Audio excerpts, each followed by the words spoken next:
اعوذ باللہ من الشیطان الرجیم بسم اللہ الرحمن الرحیم رب اشرح لی صدری ویسر لی امری واحلل عقدۃ من لسانی یفقهوا قولی ان اللہ وملائکتہ یصلون علی النبی یا ایھا الذین آمنوا صلوا علیہ وسلموا تسلیما اللهم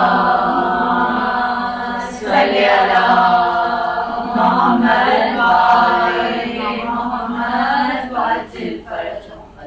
سب سے پہلے آپ تمام لوگوں کو ولادت امام حسن عسکری علیہ السلام بہت بہت مبارک ہو. جیسا کہ آپ لوگوں کو معلوم ہے کہ ولادت اور شہادت، خوشی اور غم، دونوں قسم کے ایام اور اوقات اور ماحول جو ہے وہ ہمارے لیے ضروری ہے، اور ہم مذہب اہل بیت سے تعلق رکھنے والے افراد خصوصی طور پہ اس کو مناتے ہیں. اور یہ بھی حقیقت ہے کہ اہل بیت کی خوشی میں ہم خوش رہتے ہیں اور اہل بیت کے غم میں ہم غمگین رہتے ہیں، اور یہ ایک بہانہ ہے تاکہ ہم ان معصومین کی یاد تازہ کر سکیں کہ جنہوں نے اپنی پوری زندگی اسلام کا حق ادا کرتے ہوئے گزار دی اور اپنی امامت کی ذمہ داریوں سے ذرہ برابر بھی پلک جھپکتے بھی جو ہے وہ کوئی کوتاہی نہیں کی. اور ان ایام کو بنانے کا مقصد فقط یہ نہیں ہوتا کہ آپ جو ہیں وہ بس خوش ہو جائیں یا غمگین ہو جائیں یا مجلس میں چلے جائیں یا کوئی تہوار منا لیں. اصل میں ان ایام کو منانے کا مقصد یہ ہوتا ہے کہ ہم ان کی کردار، ان کی سیرت، ان کی تاریخ اور ان کی زندگی کے جو گوہر نایاب ہیں ان کو اجاگر کریں، ان کو حاصل کریں اور ان تمام خصوصیات کو اپنی زندگی میں شامل کرنے کی کوشش کریں اور اس پر عمل پیرا ہونے کی بھرپور کوشش کریں تاکہ ہم زندگی میں بھی کامیاب ہو سکیں اور آخرت میں بھی ان کی شفاعت کو حاصل کر سکیں. علامہ ذیشان حضرت جوادی کے بارے میں آپ نے سنا ہوگا، جنہوں نے 200 سے زیادہ کتابیں لکھی اور جس کتاب سے ان کو بہت زیادہ شہرت ملی اور گھر گھر ان کا نام پہنچا. ویسے تو ماشاءاللہ بہت بڑے مقرر تو تھے ہی.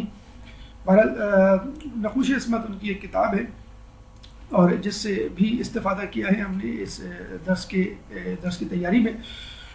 انہوں نے اپنی کتاب جو کہ 14 معصومین کے حوالے سے لکھی گئی تھی، اور میں ذاتی طور پہ آپ لوگوں کو یہ ریکمنڈ کروں گا کہ یہ کتاب ضرور اپنے گھر میں رکھیں.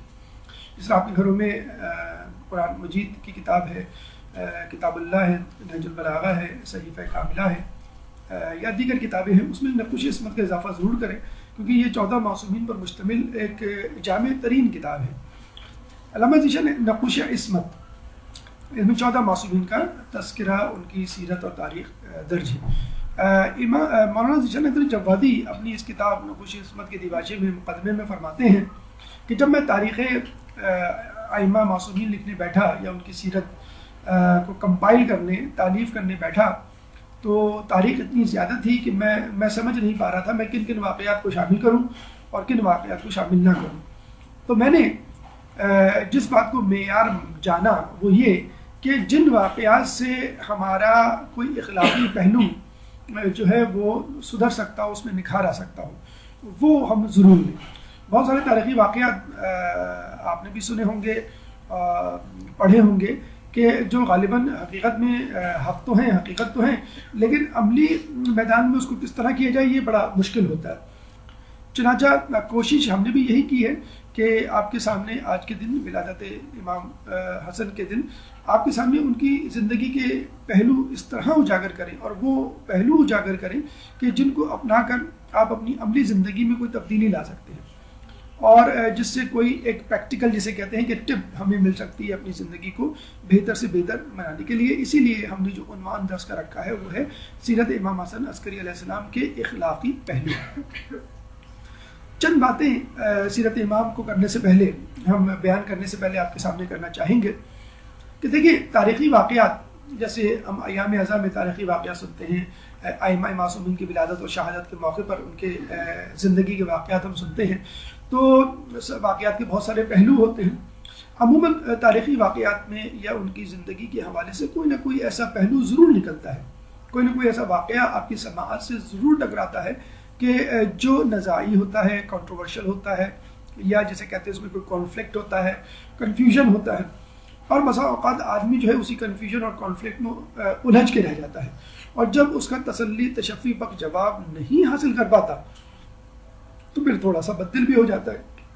تو سمجھ لیجئے یہ بھی شیطان کے ہتھیاروں میں سے ایک ہتھیار ہے.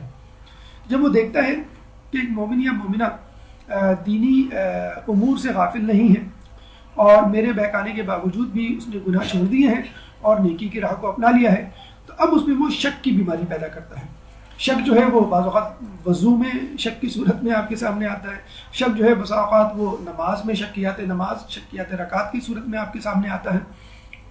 اسی طرح جب آپ کوئی مجلس سنتے ہیں، کوئی درس سنتے ہیں، کوئی کتاب پڑھتے ہیں، تو اس میں بھی کوئی نہ کوئی شک آپ کے سامنے، بلکہ وہ تو چھوڑیے آپ سیرت معصومین، خود قرآن کہتا ہے کہ یہ وہ کتاب ہے جس سے بہت سے لوگ گمراہی حاصل کرتے ہیں اور بہت سے لوگ ہدایت حاصل کرتے ہیں.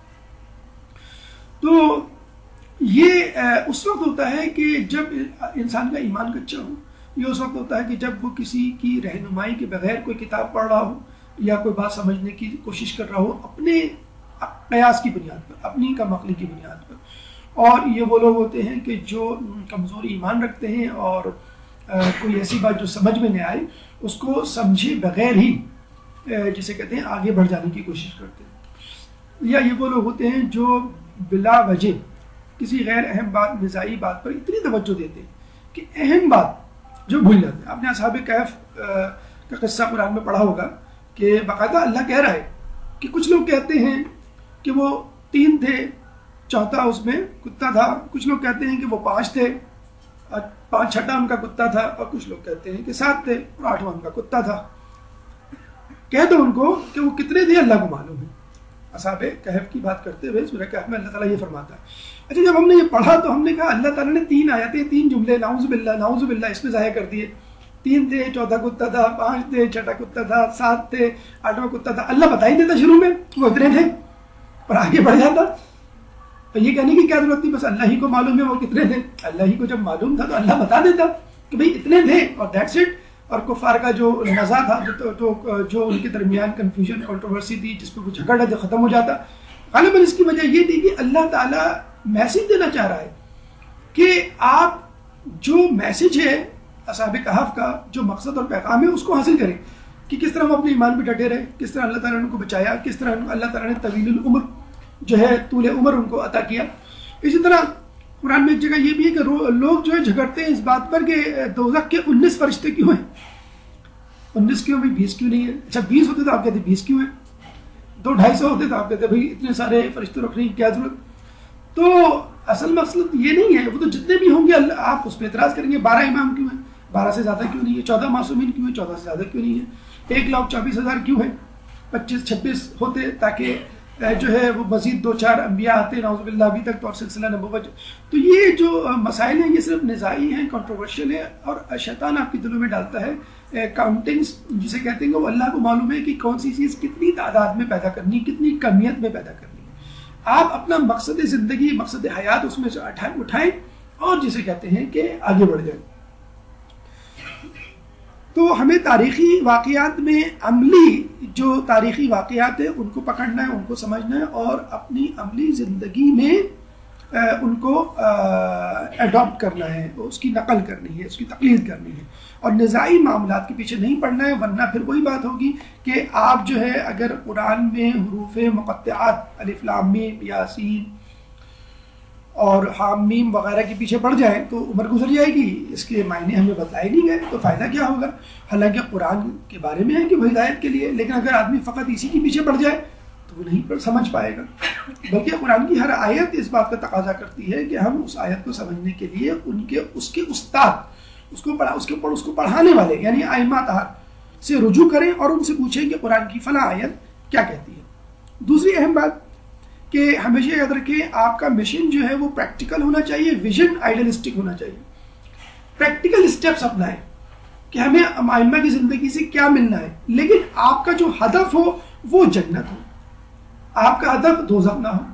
تو یاد رکھیے آدمی خواب کے لیے ہی پوری زندگی گزارتا ہے، لیکن اس کا جو عمل ہے وہ پریکٹیکل ہونا چاہیے. یعنی مشن جو ہے وہ آپ کا پریکٹیکل ہو، ویژن جو ہے وہ آئیڈیلسٹک ہو. یعنی آپ کو خواب کے پیچھے بھاگنا ہے، آپ کو ان چیزوں کے پیچھے بھاگنا ہے کہ جو ایسا لگتا ہے کہ نہیں پوری ہوں گی. یعنی کہ جنت کسی نے نہیں دیکھی جنت، لیکن ایک آئیڈیل ہے، ایک آئیڈیا ہے، ایک جسے کہتے ہیں کہ تخیل ہے، ایک خواب ہے جو آپ نے اپنے ذہن میں بٹھایا ہوا ہے، جس کی خبر ہمیں ائمہ معصومین نے دی ہے، اور اسی بنا پر کہ انہوں نے کبھی جھوٹ نہیں بولا، ہم نے اس خواب اس بات پر یقین کر لیا. لیکن ہماری اپروچ پریکٹیکل ہونی چاہیے، ویژن چاہے ہمارا آئیڈیلسٹک ہو.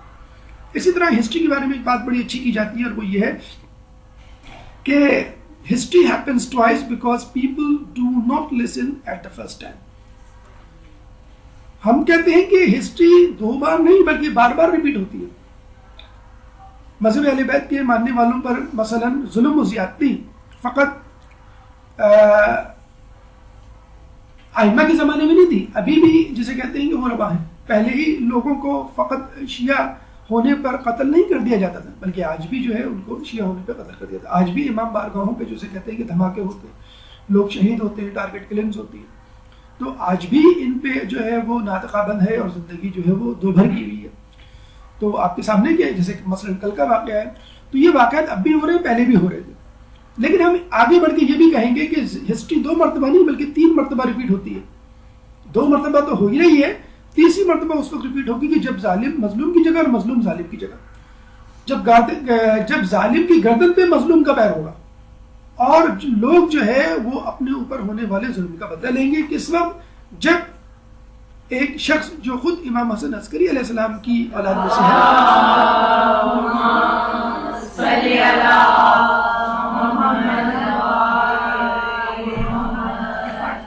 ہے، جن کی ہم ولادت منا رہے ہیں آج، ان کے صاحبزادے یعنی امام زمانہ جو ہے وہ آئیں گے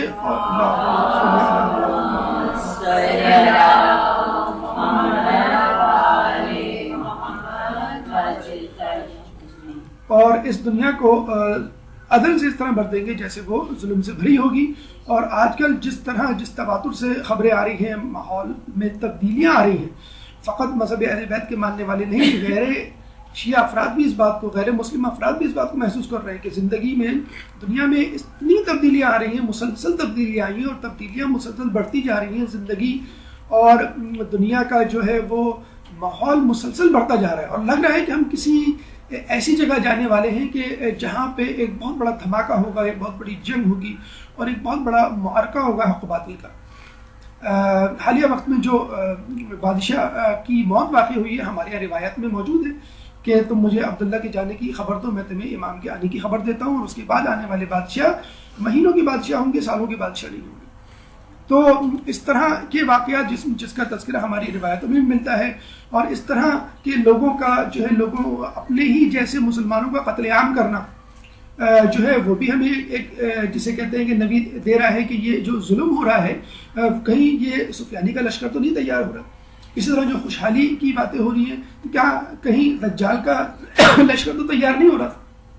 آپ کو جلد بازی نہیں کرنی ہے کہ خوشحالی کے چکر میں دجال کے فتنوں کو اور ان کے لشکریوں کو، ان کے ماننے والوں کو جسے کہتے ہیں جوائن کر لیں، ان کا ہاتھ تھام لیں، یا بظاہر مسلمان نظر آنے والے سفیانی کے لشکر کے لیے مقدمہ تیار کرنے والے لوگوں کو کے گروہ میں شامل ہو جائے. آپ کو خاموش رہنا ہے اور یہ دیکھنا ہے کہ ہمیں امام کے ظہور کے لیے کیا تیاری کرنی ہے. اور جب وہ ظہور کریں گے تو کیا ہم نعوذ باللہ ان کے آنے سے پہلے نا امید ہو کر یا جلد بازی یا بے صبری کا مظاہرہ کرتے ہیں کہیں ان 2 گروہوں میں سے تو کسی گروہ میں نہیں شامل ہونے جا رہے یا شامل ہو جائیں گے.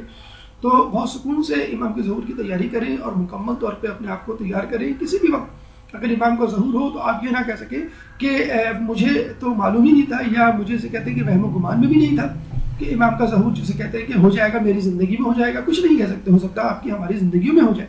لیکن بہرحال جو نشانیاں، جو علامات بتائی گئی ہیں، غیر حتمی علامات، وہ ایک جسے کہتے ہیں کہ طرح سے پوری دنیا میں شروع ہو چکی ہیں، اور ہمیں مکمل طور پہ اس کے لیے اپنے طور پہ ذاتی طور پہ تیاری کر لینی چاہیے.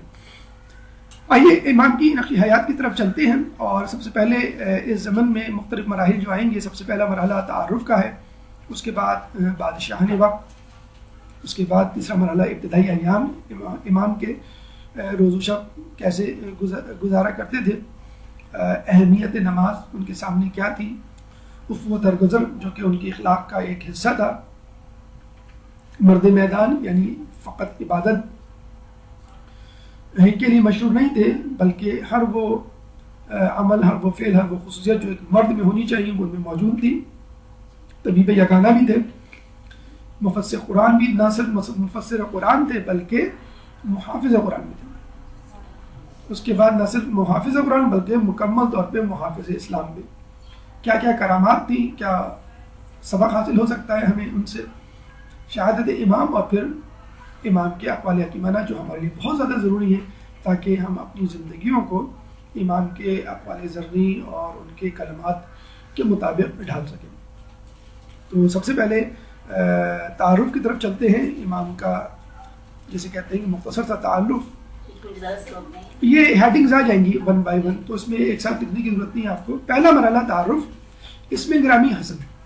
دیکھیے ہمارے جو دوسرے امام تھے ان کا بھی نام حسن تھا، امام حسن مجتبیٰ علیہ السلام. اور اللہم صلی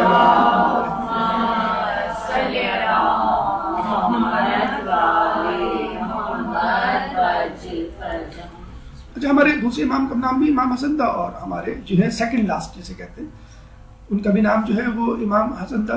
تو ایسی ریپیٹیشن کی ضرورت کیوں پیش آئی؟ اچھا لوگ یہ کہتے ہیں کہ ڈبلنگ کی، ریپیٹیشن کی کیا ضرورت تھی، اور ہمارے یہاں تو ایک عجیب فیشن ہے کہ نام ایسا رکھو جو کسی نے نہ رکھا ہو. چاہے اس چکر میں آپ جو ہے وہ انڈین اداکاروں کے نام رکھ لیں، ہندو والا نام رکھ لیتے ہیں، لوگوں کو بعد میں پتہ چلتا ہے بھائی اس کا مطلب تو یہ ہے، بڑا ہی منحوس نام ہے اور یہ فلاں فلاں کا نام ہے، ہمیں معلوم ہی نہیں تھا، ہمیں اچھا لگا، آج کل چل رہا ہے تو ہم نے رکھ لیا جسے کہتے ہیں. تو یہ دیکھیں یہ نام کی جدت پسندی پہ نہ جائیے، نام کے مفہوم پہ جائیے، نمبر ایک. نمبر دو، اہل بیت سے بہتر نام کیا ہوگا؟ اہل بیت کے خانوادے کے میں جو لوگ موجود ہیں ان کے ناموں سے بہتر نام کیا ہوگا. اور یہ بھی دیکھ لیجیے اہل بیت میں سے نعوذ باللہ کوئی یہ بات ناپسند نہیں کرتا کہ بھئی یہ نام تو پہلے امام کا ہو چکا ہے تو میں کیوں نام رکھوں، یہ مجھے ایک نیا نام، ایک نئی آئیڈینٹی دی جائے. ہمارے تین ائمہ کے نام جو محمد پہ، اولنا محمد وآخرنا ووسطنا محمد وآخرنا محمد وکلنا محمد، یہ حدیث ہے اور حقیقت عالمی حال بھی ہے. خود محمد مصطفیٰ صلی اللہ علیہ وآلہ وسلم کا نام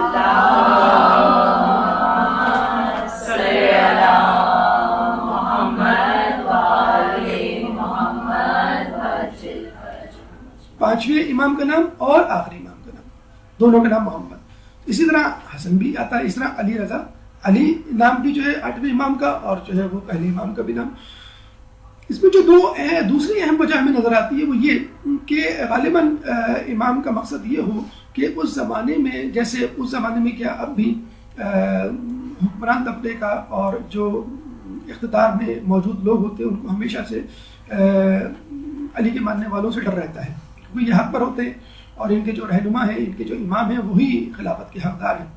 ان کی پوری کوشش ہوتی ہے کہ اس گروہ میں جو لوگ موجود ہیں ان کو کس طرح کچلا جائے، ان کو کمزور کیا جائے، اور طرح طرح سے طریقے اپنائے جاتے ہیں، جاسوسیاں کی جاتے ہیں تاکہ ایسے لوگوں کا کھوج اور پتہ چلایا جا سکے.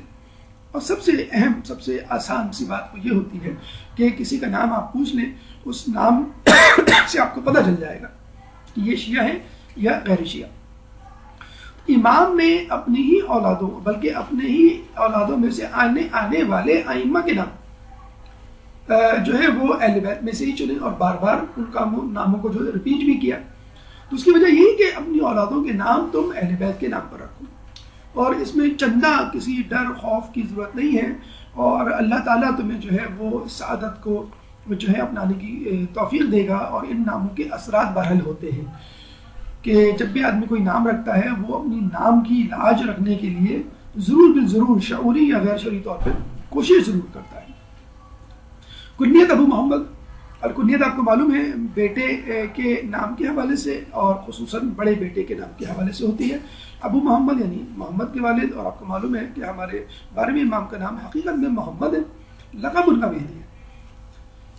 اور ولادت ان کی 10 ربیع الثانی 232 ہجری، شہادت 8 ربیع الاول 260 ہجری، جیسا کہ آپ کو معلوم ہے بالکل جو ہمارے یہاں خوشی کا دن منایا جاتا ہے، ایام اعزا ختم ہوتے ہیں یا سوگ جو ہے وہ بڑھا دیا جاتا ہے، وہ 9 ربیع الاول ان کی تاریخ ہوتی ہے. اور 8 ربیع الاول کو آخری جسے کہتے ہیں کہ غم کا دن ہوتا ہے، اور اتفاقاً اس دن جو ہے وہ امام کی شہادت کا بھی دن ہے. عمر مبارک جو ہے 28 سال ہے، دور امامت 6 سال، تقریباً ان کی عمر 22 سال تھی جب ہمارے 10ویں امام کی شہادت ہوئی. اس کے بعد یعنی سمجھ لیجیے جب 22 سال کے تھے اور اس کے بعد ان کو 6 سال کا دور امامت ملا، لیکن اس دوران بھی انہوں نے اپنی امامت کا حق ادا کیا. مادر گرامی کے بہت سارے نام تواریخ میں موجود ہیں، مذکور ہیں. حدیثہ ایک نام ہے، ایک جگہ ان کا نام سلیل بھی ملتا ہے. بحر الانوار ہی میں ان کے نام حریبہ اور سوسن بھی درج ہے. تو یہ چاروں نام بحر الانوار میں آپ کو مل جائیں گے، حدیثہ، سلیل، حریبہ، سوسن. والد گرامی 10ویں امام نقی علیہ السلام. اچھا ایک بات اہم اس میں نوٹ کر لیجیے، ہم نے بریکٹ میں لکھا بھی ہے 16 سال. امام نقی علیہ السلام کی عمر مبارک اس وقت 16 سال تھی جب امام حسن عسکری علیہ السلام پیدا ہوئے. تو یہاں پہ ہم یہ جھگڑا کر رہے ہیں کہ بچیوں کی شادیاں جلدی کر دینی چاہیے 25 سال میں، یا جیسے امام علی کے حوالے سے ہم کہتے ہیں کہ 21 سال عمر تھی شادی کی، تو کم از کم 21 سال ہو. تو اس میں لڑکے اسپیشلی بڑا جو ہے برا مناتے ہیں کہ اتنی جلدی شادی کروں، پہلے ابھی تو مجھے ڈاکٹر بننا ہے، ابھی تو انجینئر بننا ہے، ابھی تو مجھے بزنس اپنا سیٹ اپ کرنا ہے وغیرہ وغیرہ. یہاں امام کی عمر 16 سال تھی جب ان کے بیٹے کی ولادت ہوئی. تو یہ آپ دیکھ لیجیے کم عمری میں شادی خود ہمارے ائمہ کی سنت رہی ہے. تو جتنی جلدی شادیاں ہوں گی انشاءاللہ اتنی ہی جلدی آپ کو جو ماحول کی فحاشی، ماحول کی عریانی، ماحول کی جو ہے بے عربی گمراہی کی جو غلاظتیں ہیں ان سے انشاءاللہ آپ کو دوری کا سامنا جو ہے وہ آسانی سے آپ کر سکتے ہیں. باقی اس کی تفصیل انشاءاللہ ہو سکتا ہے اگلی دفعہ آپ کا جو لیکچر ہو وہ اسی حوالے سے ہو، محبت یا ویلنٹائن ڈے کے حوالے سے، کیونکہ 14 فروری جو ہے ویلنٹائن ڈے منایا جاتا ہے. تو ہم انشاءاللہ اینٹی ویلنٹائن ڈے منائیں گے اور اس حوالے سے تفصیل سے گفتگو انشاءاللہ اگلے درس میں.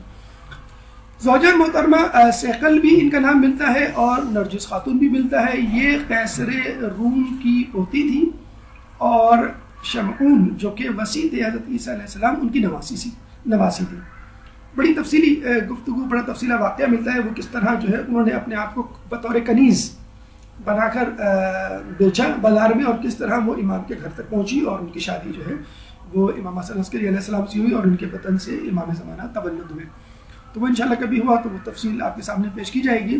القاب امام کے صامت یعنی خاموش رہنے والا، ہادی ہدایت دینے والا، رفیق دوست، ذکی انٹیلیجنٹ، سراج، عسکری ابن الرضا. عسکری کے حوالے سے یہ ذہن میں رکھیے کہ یہ جہاں رہتے تھے عموماً لوگوں کا نام جہاں پیدا ہوتا ہے شخص وہاں کے حوالے سے ہوتا ہے. جب کہتے ہیں نا خراسانی یعنی خراسان کا رہنے والا، سیستانی یعنی سیستان کا رہنے والا، ایرانی یعنی ایران کا رہنے والا وغیرہ وغیرہ. امام پیدا تو مدینے میں ہوئے تھے لیکن تقریباً 4 سال کی عمر میں، بہت ہی کم عمری میں اپنے والد امام نقی علیہ السلام کے ساتھ سامرہ وارد ہوئے. اور آپ کو معلوم ہے اس زمانے کے تو جو بادشاہ وقت ہوا کرتے تھے ائمہ کے زمانے میں، وہ بہت زیادہ امام کو فقط تنگ کرنے کی غرض سے اپنے دربار میں طلب کیا کرتے تھے. اور مقصد یہ ہوا کرتا تھا کہ یا تو ان کو زندان میں ڈال دیا جائے کسی بے جرم کسی ایسی خطا جو انہوں نے کی نہ ہو، اور یا تو ان کو نعوذ باللہ بے عزت کیا جائے سارے دربار عوام کے سامنے، کبھی علمی حوالے سے اور کبھی جو ہے وہ جنگی حوالے سے، یا کبھی کسی کرامات یا جادو کے حوالے سے کہ اگر ملک میں کوئی عالم بادشاہ کو پسند آ گیا کہ بہت زیادہ علم رکھتا ہے تو وہ فوراً کہتا ہے کہ اس کو میں امام سے کمپٹیشن کرواؤں گا، اس سے لڑواؤں گا اور دیکھوں گا، مناظرہ کرواؤں گا، دیکھوں گا کس کا علم زیادہ ہے. پتہ بھی چل جائے کس کا علم زیادہ ہے، اور امام اگر نعوذ باللہ ہار گئے تو امام کی بے عزتی ہو جائے گی. جیسا کوئی جادوگر اگر نظر آ گیا اس کو تو وہ کوشش کرتا تھا اس زمانے کا بادشاہ کے جادوگروں کو امام سے لڑوا دے اور دیکھیں کہ امام کے پاس کتنی کرامات ہیں، جیسے فرعون نے اپنے زمانے میں کیا تھا. لیکن ہر دور میں ہر شعبے میں بادشاہوں کو منہ کی کھانی پڑی اور ہمیشہ وہ خود اپنے ہی درباریوں کے سامنے جو ہے وہ ذلیل ہوئے. تو امام نقی اور اس سے پہلے جتنے بھی امام تھے بادشاہ وقت ان پہ ایک نظر رکھتے تھے. بلکہ آپ نے سنا بھی ہوگا کچھ بادشاہوں نے تو اپنی بیٹیوں کی شادی بھی جو اس لیے کر دی تھی کہ وہ جاسوسی کریں اور پتہ چلائیں کہ امام جو ہے وہ کسی سازش کو تیار تو نہیں کر رہے. تو امام علی نقی کو مطلب اس پہ ان پہ شک تھا کہ وہ جو ہے وہ تیاری کر رہے ہیں بادشاہ کے خلاف کسی اقدام کی، بغاوت بھی ان کو طلب کر لیا اور پھر ان کو زندان میں ڈال دیا اور ہمیشہ کے لیے جسے کہتے ہیں کہ زندان میں ڈال دیا کہ وہ وہاں رہے. اور اسی حالت میں ان کا انتقال ہوا، شہادت ہوئی ان کی. اور اس وقت ان کی عمر 22 سال تھی. ہمارے 11ویں امام کی 6 سال مزید جسے کہتے ہیں کہ وہ زندہ رہے. تو آپ دیکھ لیجیے جو شخص 4 سال کی عمر میں اپنے والد کے ساتھ آیا ہو اور اس 4 سال کے بعد بیشتر اوقات جو اس کو زندان ہی میں جسے کہتے ہیں کہ ڈالا گیا ہو اور وہ زندان ہی میں زیادہ تر رہا ہو. اور یہ بھی بات ہم آپ کو بتاتے چلیں کہ امام زمانہ کی غیبت تو بہت مشہور ہے کہ وہ غیبت میں ہے تمام ائمہ جو ہے وہ لوگوں کے سامنے رہے. لیکن یہ جو امام ہے، ایک تو ہمیں امام ہفتم کے بارے میں ملتا ہے، 7ویں امام موسیٰ کاظم علیہ السلام کے بارے میں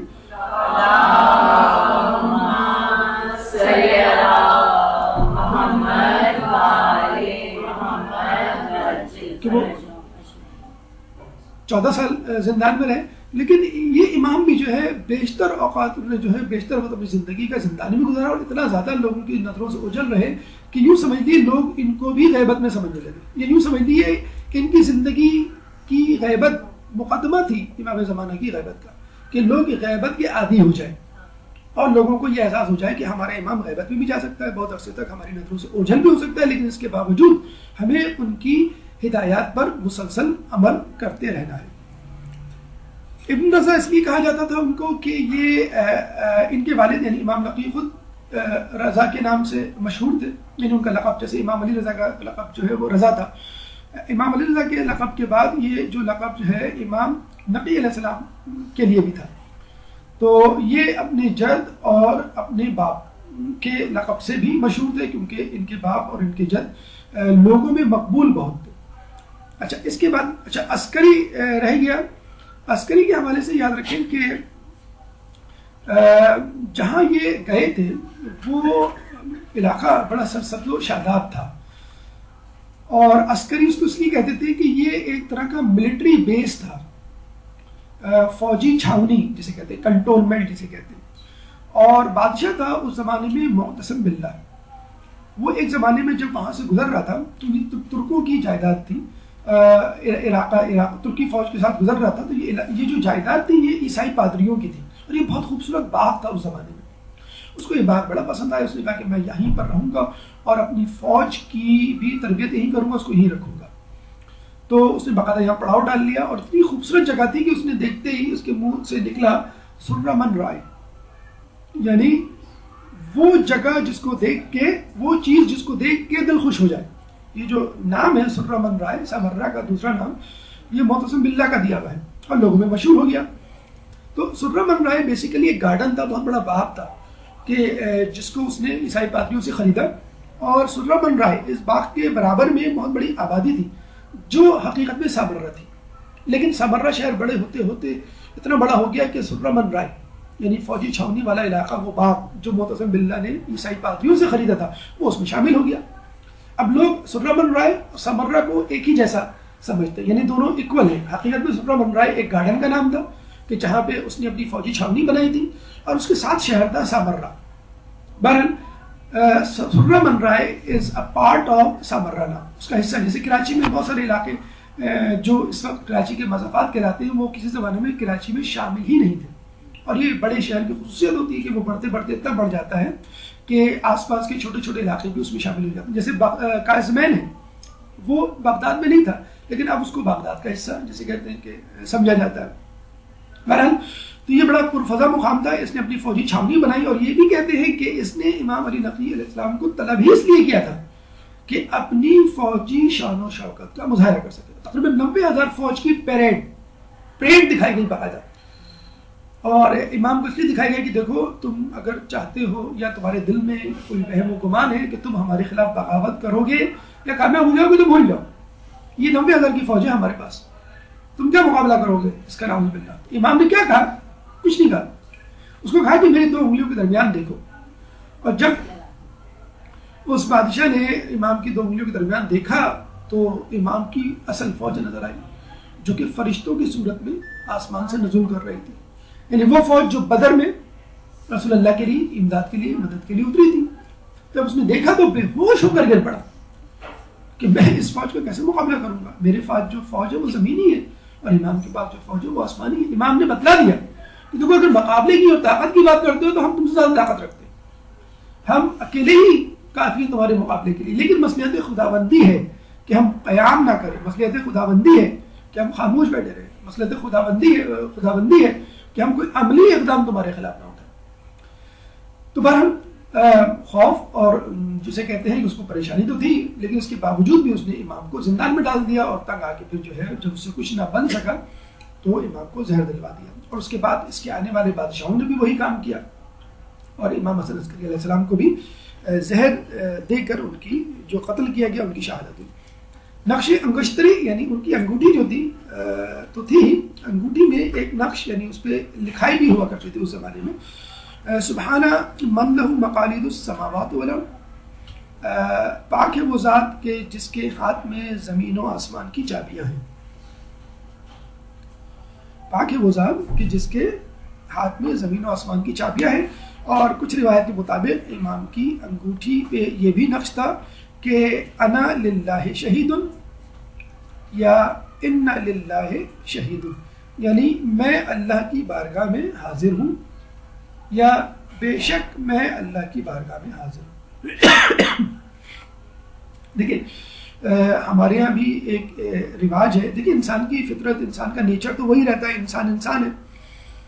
آج کل بھی آپ نے دیکھا ہوگا لوگ مختلف قسم کی ٹی شرٹس پہنتے ہیں، اور جسے کہتے ہیں شرٹس پہنتے ہیں، اس کے آگے یا پیچھے کچھ لکھا ہوتا ہے، یا کوئی نشان بنا ہوا ہوتا ہے، یا کوئی کیپشن یا لوگو ہوتا ہے جسے کہتے ہیں، اور اس لوگو یا اس کیپشن کو جسے کہتے ہیں کہ لوگ پسند کرتے ہیں اور اس کو فالو کرتے ہیں، یا جسے کہتے ہیں کہ وہ ایک فیشن کی شکل اختیار کر جاتا ہے، بعض اوقات وہ برانڈ کا جو ہے وہ حصہ بن جاتا ہے۔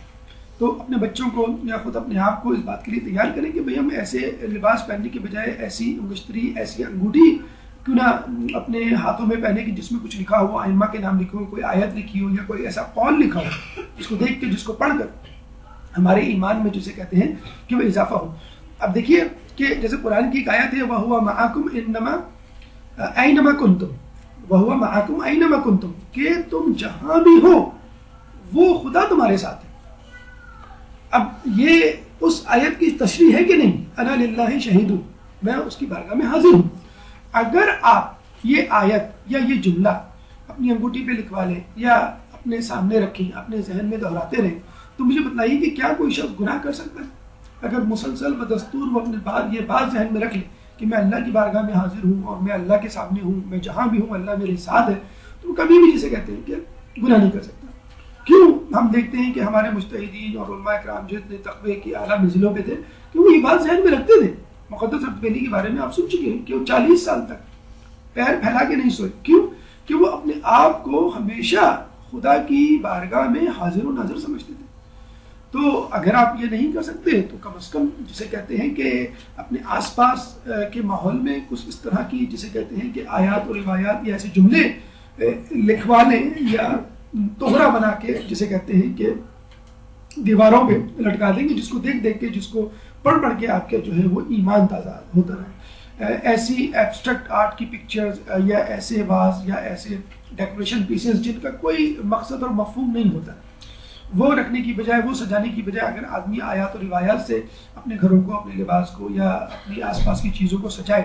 مثلا ہم دیکھتے ہیں کہ بچوں کو ڈیسک ٹاپ یا لیپ ٹاپ یا ٹیبلٹ پہ فٹ بالرز کی تصویریں ہوتی ہیں یا کسی پرفضا مقام کی تصویر ہوتی ہے، تو آپ اس کی بجائے کسی امام کی زرعی یا روزے کی تصویر ڈال دیں، یا کسی امام کا قول ڈال دیں، یا کوئی ایسی تصویر جس سے جو ہے وہ آپ کو قرآن کی آیت مثلا سے خدا یاد آ جائے، تو کبھی اس چیز کا غلط استعمال نہیں ہوگا انشاءاللہ۔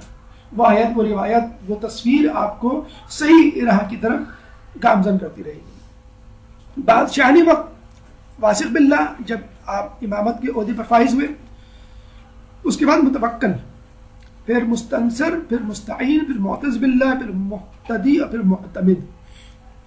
متوکل کے بارے میں کہا جاتا ہے کہ یہ یزید ثانی تھا، بلکہ اپنے کرتوتوں میں گناہوں کے اعتبار سے کسی طرح بھی یزید سے کم نہیں تھا۔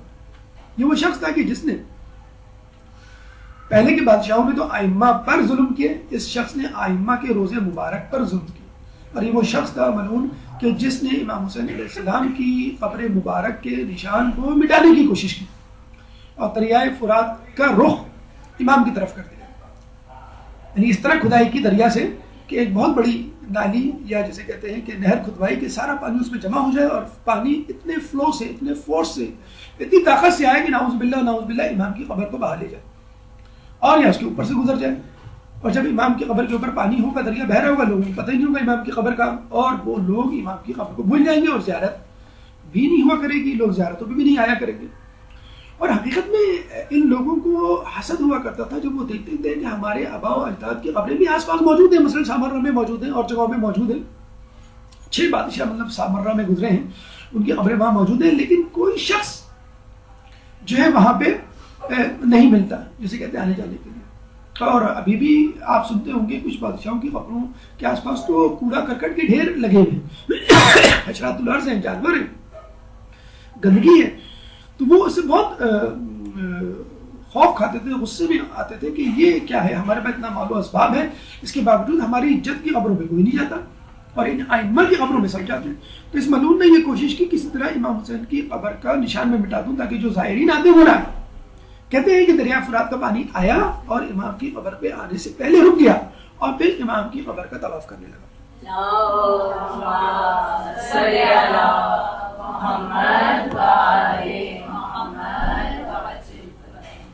اور یقیناً ہمیں امید ہے کہ رو رو کا طواف کر رہا ہوگا کہ امام جو ہے وہ آ رہے تھے اور آ نہ سکے میری طرف، میں خود ہی آ گیا، لیکن میں نعوذ باللہ ان کی جسے کہتے ہیں کہ یہ جسارت نہیں کر سکتا کہ ان کی قبر کو بھی چھوں.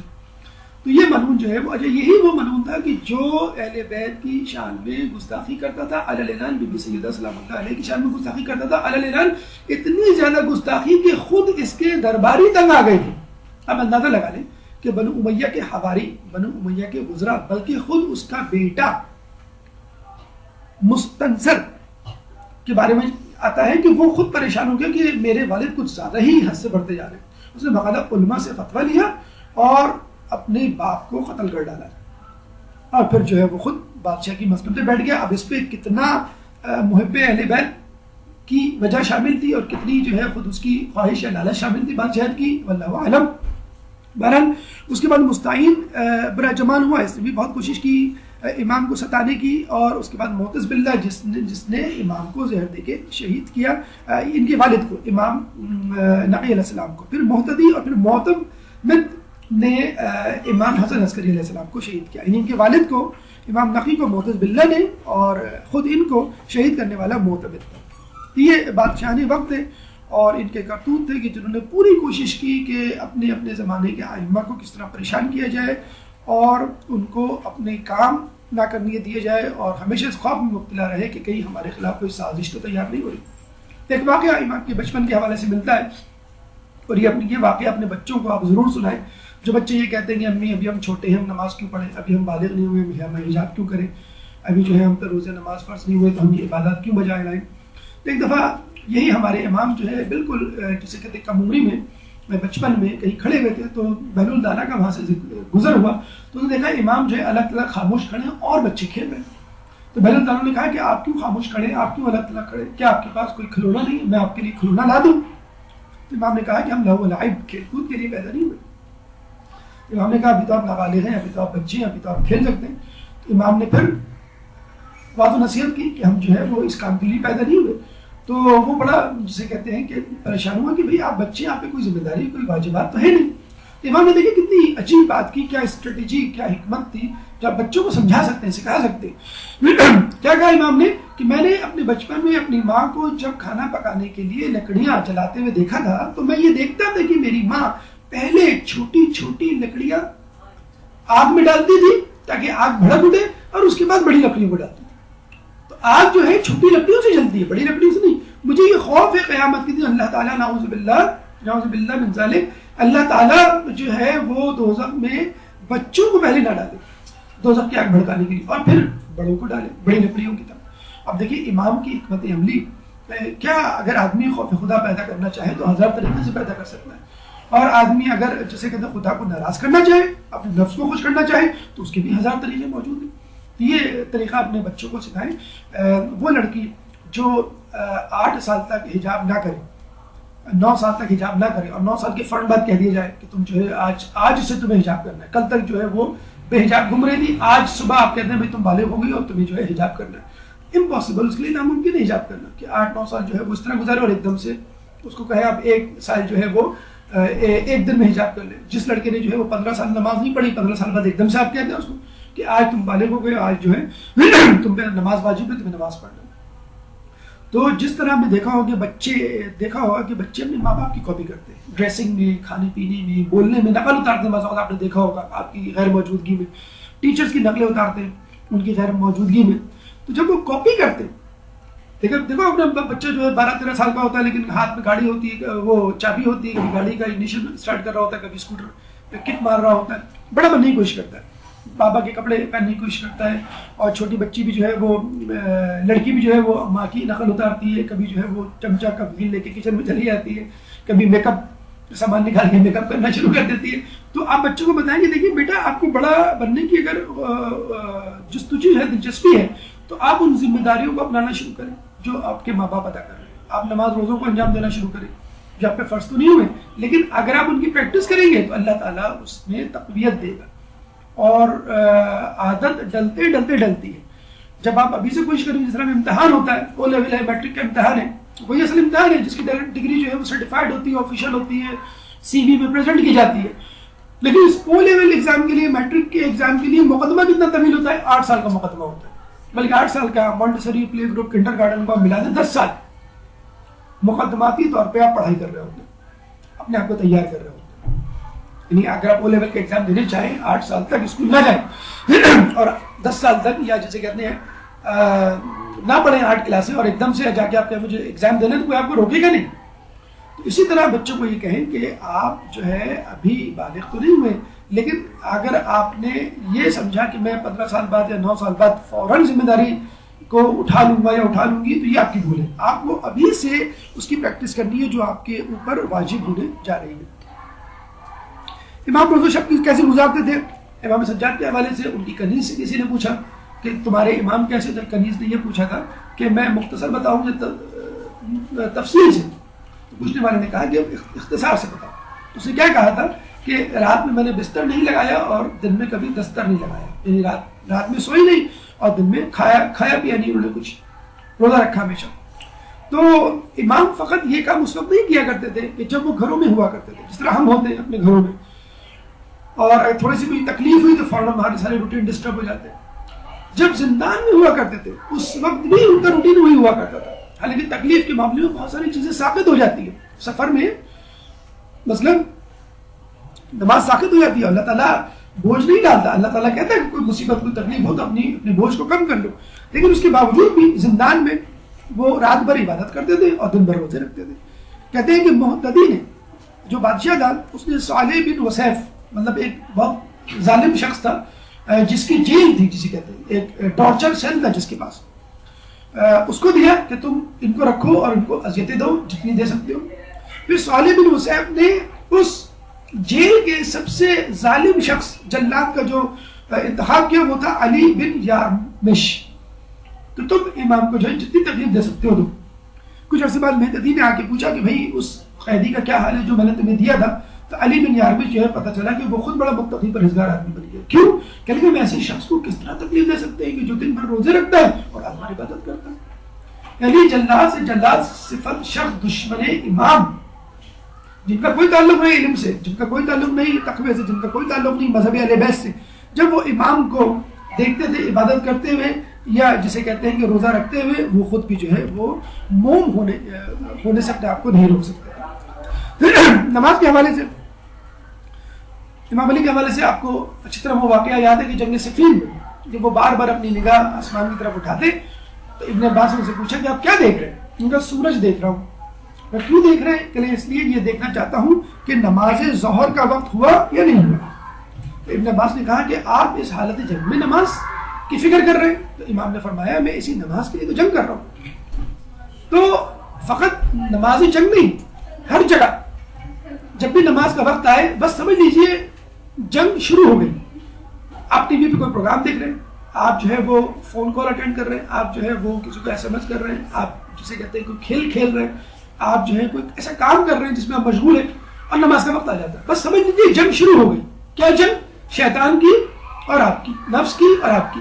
نفس کہے گا کہ نہیں پہلے یہ کام مکمل کرو پھر نماز پڑھو، شیطان کہے گا پہلے یہ کام مکمل کرو پھر نماز پڑھو، اور آپ کے دماغ جو رحمانی خیال ہے کہ نہیں مجھے نماز پڑھنی چاہیے. فجر میں آپ سو رہے ہوں گے، اذان آپ کو اٹھائے گی خدا اور اس کا فرشتہ کہے گا تو نماز پڑھو، شیطان اس طرف پھونک مارے گا کہ نہیں تم جو ہے وہ سوتے رہو. تو بس یہ جنگ شروع ہو گئی. جس طرح جنگ صفین ہے اس طرح یہ بھی ایک جنگ شروع ہو گئی آپ کی، حق و باطل کی جنگ جسے کہتے شروع ہو گئی. امام کہتے ہیں کہ اگر کچھ لکھ بھی رہے ہوں تو قلم ویسے ہی رکھ دیا کرتے تھے اور نماز کے لیے چلے جایا کرتے تھے. ایک دفعہ کچھ اصحاب آئے، دیکھا امام کچھ لکھ رہے، لکھتے لکھتے نماز کا وقت ہوا، امام نے قلم رکھا اور چلے گئے. کہتے ہیں کہ قلم اپنی جگہ سے اٹھا اور حرکت میں آیا اور جو کچھ امام لکھ رہے تھے وہ جاری ہو گیا.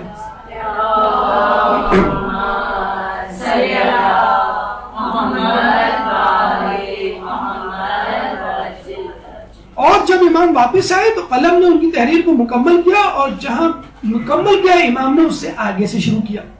یعنی امام نے اپنا کام خدا کے لیے چھوڑا اور خدا نے ان کا کام مکمل کر دیا. ہم یہی تو کرتے ہیں کہ بھائی جو ہے یہ ذرا یہ کام مکمل کر لیں، امی ذرا یہ میں پروگرام کمپلیٹ کر لوں، امی ذرا یہ صفحہ میں لکھ لوں، ذرا بس دو برتن رہ گئے جب میں یہ مکمل کر لوں. دیکھیے امام جب آئیں گے نا تو کم و بیش آدھے لوگ جو ہمیں نظر آتا ہے اسی وجہ سے جانے سے قاصر ہوں گے. کیوں؟ امام ذرا سا ناشتہ کر لوں، امام ذرا سا چائے پی لوں، چائے نہیں پیتا ہوں تو سر میں درد ہو جاتا ہے. اگر میں آپ کے ساتھ تلوار لے کے نکل گیا تو دن بھر تو مجھے معلوم ہے واپس تو آنا نہیں ہے. یقیناً فتح ملے گی اور میں کہیں نہ کہیں گورنر بن جاؤں گا، لیکن ایک دن میں تو نہیں ہوگا، اس وقت تک میری جو ہے سر میں درد ہو سکتا ہے وغیرہ وغیرہ. یا جسے کہتے ہیں کہ ذرا کپڑے تبدیل کر لوں، یا مثلا ہزار بہانے جسے کہتے ہیں کہ آدمی جو ہے وہ جو کام نہیں بھی کرنے ہوتے ہیں وہ کمپلیٹ کر رہا ہوتا ہے اور پھر سکون سے جسے کہتے ہیں نعوذ باللہ وہ نماز پڑھ رہا ہوتا ہے. یہ بھی ایک تحقیر ہے، ایک جسے کہتے ہیں کہ ڈیگریڈ کرنا ہے نماز کو. یعنی بالکل ایسا ہی ہے کہ آپ کا کوئی رشتہ دار آئے گھر پہ، آپ کہتے ہیں اپنی بیٹے کو مجھے بیٹا ان کو بٹھاؤ ڈرائنگ میں میں آتی ہوں اور پھر آدھے گھنٹے بعد جائے آپ ملنے. آپ بتائیں ان کی کیا حالت ہوگی؟ دیکھتے ہی وہ پیر پٹک کے نکل جائیں گے کہ آدھے گھنٹے سے ہم نے بٹھایا ہوا، کوئی گورنر ہے آپ کی جو آپ ہمیں بٹھایا ہوا ہے؟ یا 1 گھنٹے بعد جائیں، 2 گھنٹے بعد، بس جب نماز کا وقت ہوتا ہے بس آپ خیال کریں کہ گھر میں آپ کے بیٹھا ہوا ہے. کتنی دیر بعد جائیں گے آپ؟ پاگلوں کی طرح جسے کہتے ہیں اگر آپ کا عزیز قریب رشتہ دار ہوگا تو فوراً بھاگتے ہوئے جائیں گے، آپ خود جائیں گے، دروازہ کھولیں گے اور بٹھائیں گے، تھوڑی دیر کے لیے بھی الگ نہیں ہوں گے. تو یہ اللہ کے لیے ہم کرتے ہیں. اچھا ہم نے یہ واقعہ اپنے ایک اسٹوڈنٹ کو سنایا تو اس اسٹوڈنٹ نے کہا کہ سر اب میں جو ہوں اپنا ہوم ورک اس وقت شروع کروں گی کہ جب نماز کا وقت ہونے والا ہوگا، پھر میں دیکھتی ہوں کہ اللہ میرا ہوم ورک کمپلیٹ کرتا ہے کہ نہیں. اچھا اس نے یہ کر کے بھی دیکھ لیا. دوسرے دن اس نے ہمیں بتایا سر آپ نے تو کہا تھا کہ قلم چل جائے گا اور کام مکمل ہو جائے گا. میں نے تو نماز پڑھی. اچھا ماشاءاللہ لوگ بڑے شارپ ہوتے ہیں، لوگوں نے کہا کہ سر نے کہا ہے کہ کام کمپلیٹ ہو جائے گا 1 گھنٹے نماز پڑھو تاکہ سارا کام کمپلیٹ ہو جائے، جغرافی کا، سوشل اسٹڈیز کا اور انگلش کا. تو اب وہ اسٹوڈنٹ نے تو ہمیں پریشانی میں ڈال دیا کہ بھائی کیا. ہم نے کہا کہ بھائی دیکھیں سیدھی سی بات ہے، جب آپ کی نماز امام حسن عسکری علیہ السلام کی نماز کی طرح ہو جائے گی تو بس اسی دن آپ کا ہوم ورک بھی مکمل ہو جائے گا. لیکن بہرحال یہ ہمارا ذاتی تجربہ ہے اور آپ لوگوں کی زندگیوں کے تجربے بھی اس بات کی تصدیق کریں گے کہ مکمل نہ ہو کم از کم کام آسان ضرور ہو جاتا ہے. بعض وقت ہوتا ہے کہ بھائی آپ فلاں کو فون کرنا ہے، ارے نماز کا وقت ہو رہا ہے، نہیں اگر میں بھول گئی تو مسئلہ ہو جائے گا، اگر نماز پڑھنے میں مشغول ہو گئی تو پھر میں بھول جاؤں گی. آپ نے فون کیا تو ان کی بیٹی نے اٹھایا، وہ نماز پڑھ رہی ہے. آپ کو کتنی شرمندگی ہوتی ہے کہ جس کام کے لیے آپ چھوڑ رہے تھے پہلے اسی کام میں وہ مصروف ہے. تو یہ اکثر ہوتا ہے کہ جس کام کے لیے آپ نے چھوڑا ہوتا ہے پتہ چلا کہ وہی جو ہے کام جو دوسرا بھی کر رہا ہوتا ہے، پھر آپ کو شرمندگی ہوتی ہے کہ یہ کام تو ہمیں بھی کرنا چاہیے تھا جو ہم نے نہیں کیا. تو وہی بات ہے کہ اگر آپ اللہ کو نعوذ باللہ مطلب یہ تو نہیں کہنا چاہیے لیکن پھر بھی اللہ کو عزت دیں گی تو اللہ آپ کو عزت دے گا معاشرے میں. اور اللہ کو نعوذ باللہ آپ ڈیگریڈ کریں گی، بے عزت کریں گی. ڈیلے کرنا بے عزت کرنا تو ہے، کسی کو کھڑے رکھنا اور انتظار کروانا بغیر کسی وجہ کے بے عزت کرنے کے مترادف ہے. تو اس میں پھر اللہ بھی آپ کے ساتھ یہی کرے گا کہ آپ کو بھی معاشرے میں ذلیل و خوار کرے گا. عفو درگزر کے حوالے سے ایک واقعہ ملتا ہے لیکن شاید ایک وقفے کا وقت ہے، 5 منٹ کا انشاءاللہ وقفہ، پھر اس کے بعد اپنی گفتگو کو آپ کے سامنے آگے بڑھائیں گے. ایک درود پڑھ دیجیے محمد والے.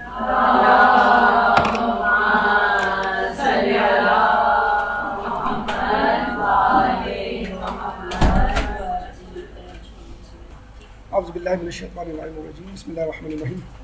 عفو درگزر کے حوالے سے یقیناً بہت سارے واقعات اور دیگر ائمہ سے بھی منقول ہیں، لیکن یہاں ایک واقعہ بڑا سبق آموز ہے اور اس کے کئی پہلو نکلتے ہیں.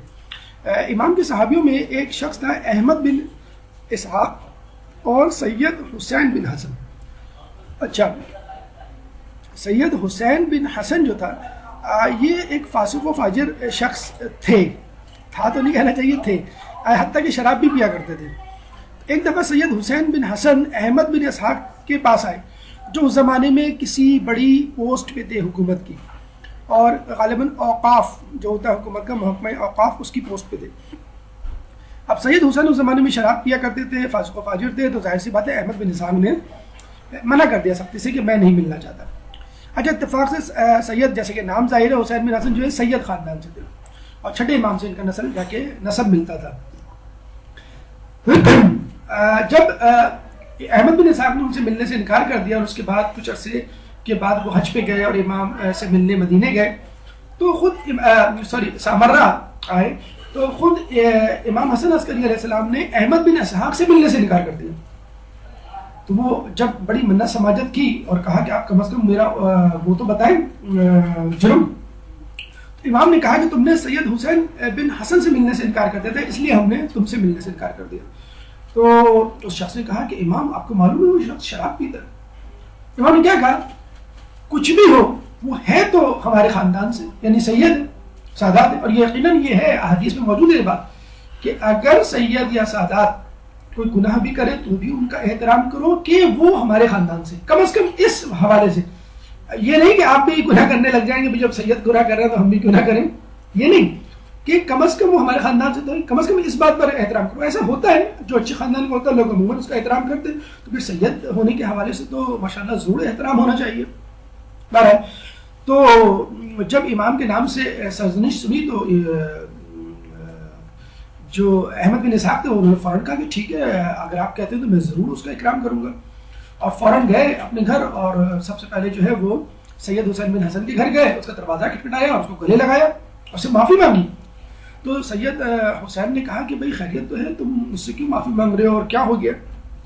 احمد بن اسحاق نے کہا کہ میں ابھی امام سے مل کے آ رہا ہوں، اور امام نے مجھے کہا کہ تم سے معافی مانگوں. ٹھیک ہے، تم شراب پیتے ہو لیکن ہو تو تم امام کی حسب نسب سے، کہ امام کے خاندان سے. یہ سننا تھا کہ حسین بن حسن جو ہے وہ شرم سے پانی پانی ہو گئے کہ دیکھیں امام مجھ سے کیا توقع کر رہے ہیں اور میں کیا کام کر رہا ہوں. کہ یعنی ایک شرابی شخص شراب بھی پی رہا ہے لیکن پھر بھی کہا جا رہا ہے کہ سید کے خاندان سے تعلق ہونے کی بنا پر احترام کرو. کہتے ہیں فوراً گھر آئے، سارے شراب کے جو ہے پیالے اور ساغر و مینا تمام توڑ ڈالے، اور اس وقت سے جسے کہتے ہیں کہ یوں سمجھ لیجیے مسجد میں معتکف ہو گئے. پوری زندگی جو ہے وہ امامت میں گزار دی، اور جسے کہتے ہیں کہ اسی حالت میں ان کی جو ہے وہ ان کا انتقال ہوا. اچھا، یہ آپ نے واقعہ امام علی کے حوالے سے بھی سنا ہوگا کہ ایک دن شاید غالباً مالک اشتر تھے یا کوئی اور تھا، کہ انہوں نے امام علی سے پوچھا کہ آپ نے کتنے قتل کیے؟ امام نے کہا 199. اور اس نے کہا بس ایک کم ہو گیا، رہ گیا. تو امام نے کہا کیا مطلب؟ کہ نہیں، میں نے 99 قتل کیا، آپ نے 100، بس ایک کو قتل کر دیتا میں آپ کے برابر ہو جاتا. امام نے کہا کہ میں نسلوں کو دیکھتا ہوں کہ آخر تک قیامت تک کوئی شخص تو نہیں گزرے گا اس خاندان میں کوئی مومن یا متقی پرہیزگار، جب مجھے مکمل اطمینان ہوا تھا تب میں قتل کرتا ہوں. لوگ کہتے ہیں کہ رسول اللہ کو معلوم تھا اس زمانے میں کہ کچھ افراد ایسے تھے جو رسول اللہ کے دشمن تھے، تو رشتہ داریاں کیوں کی؟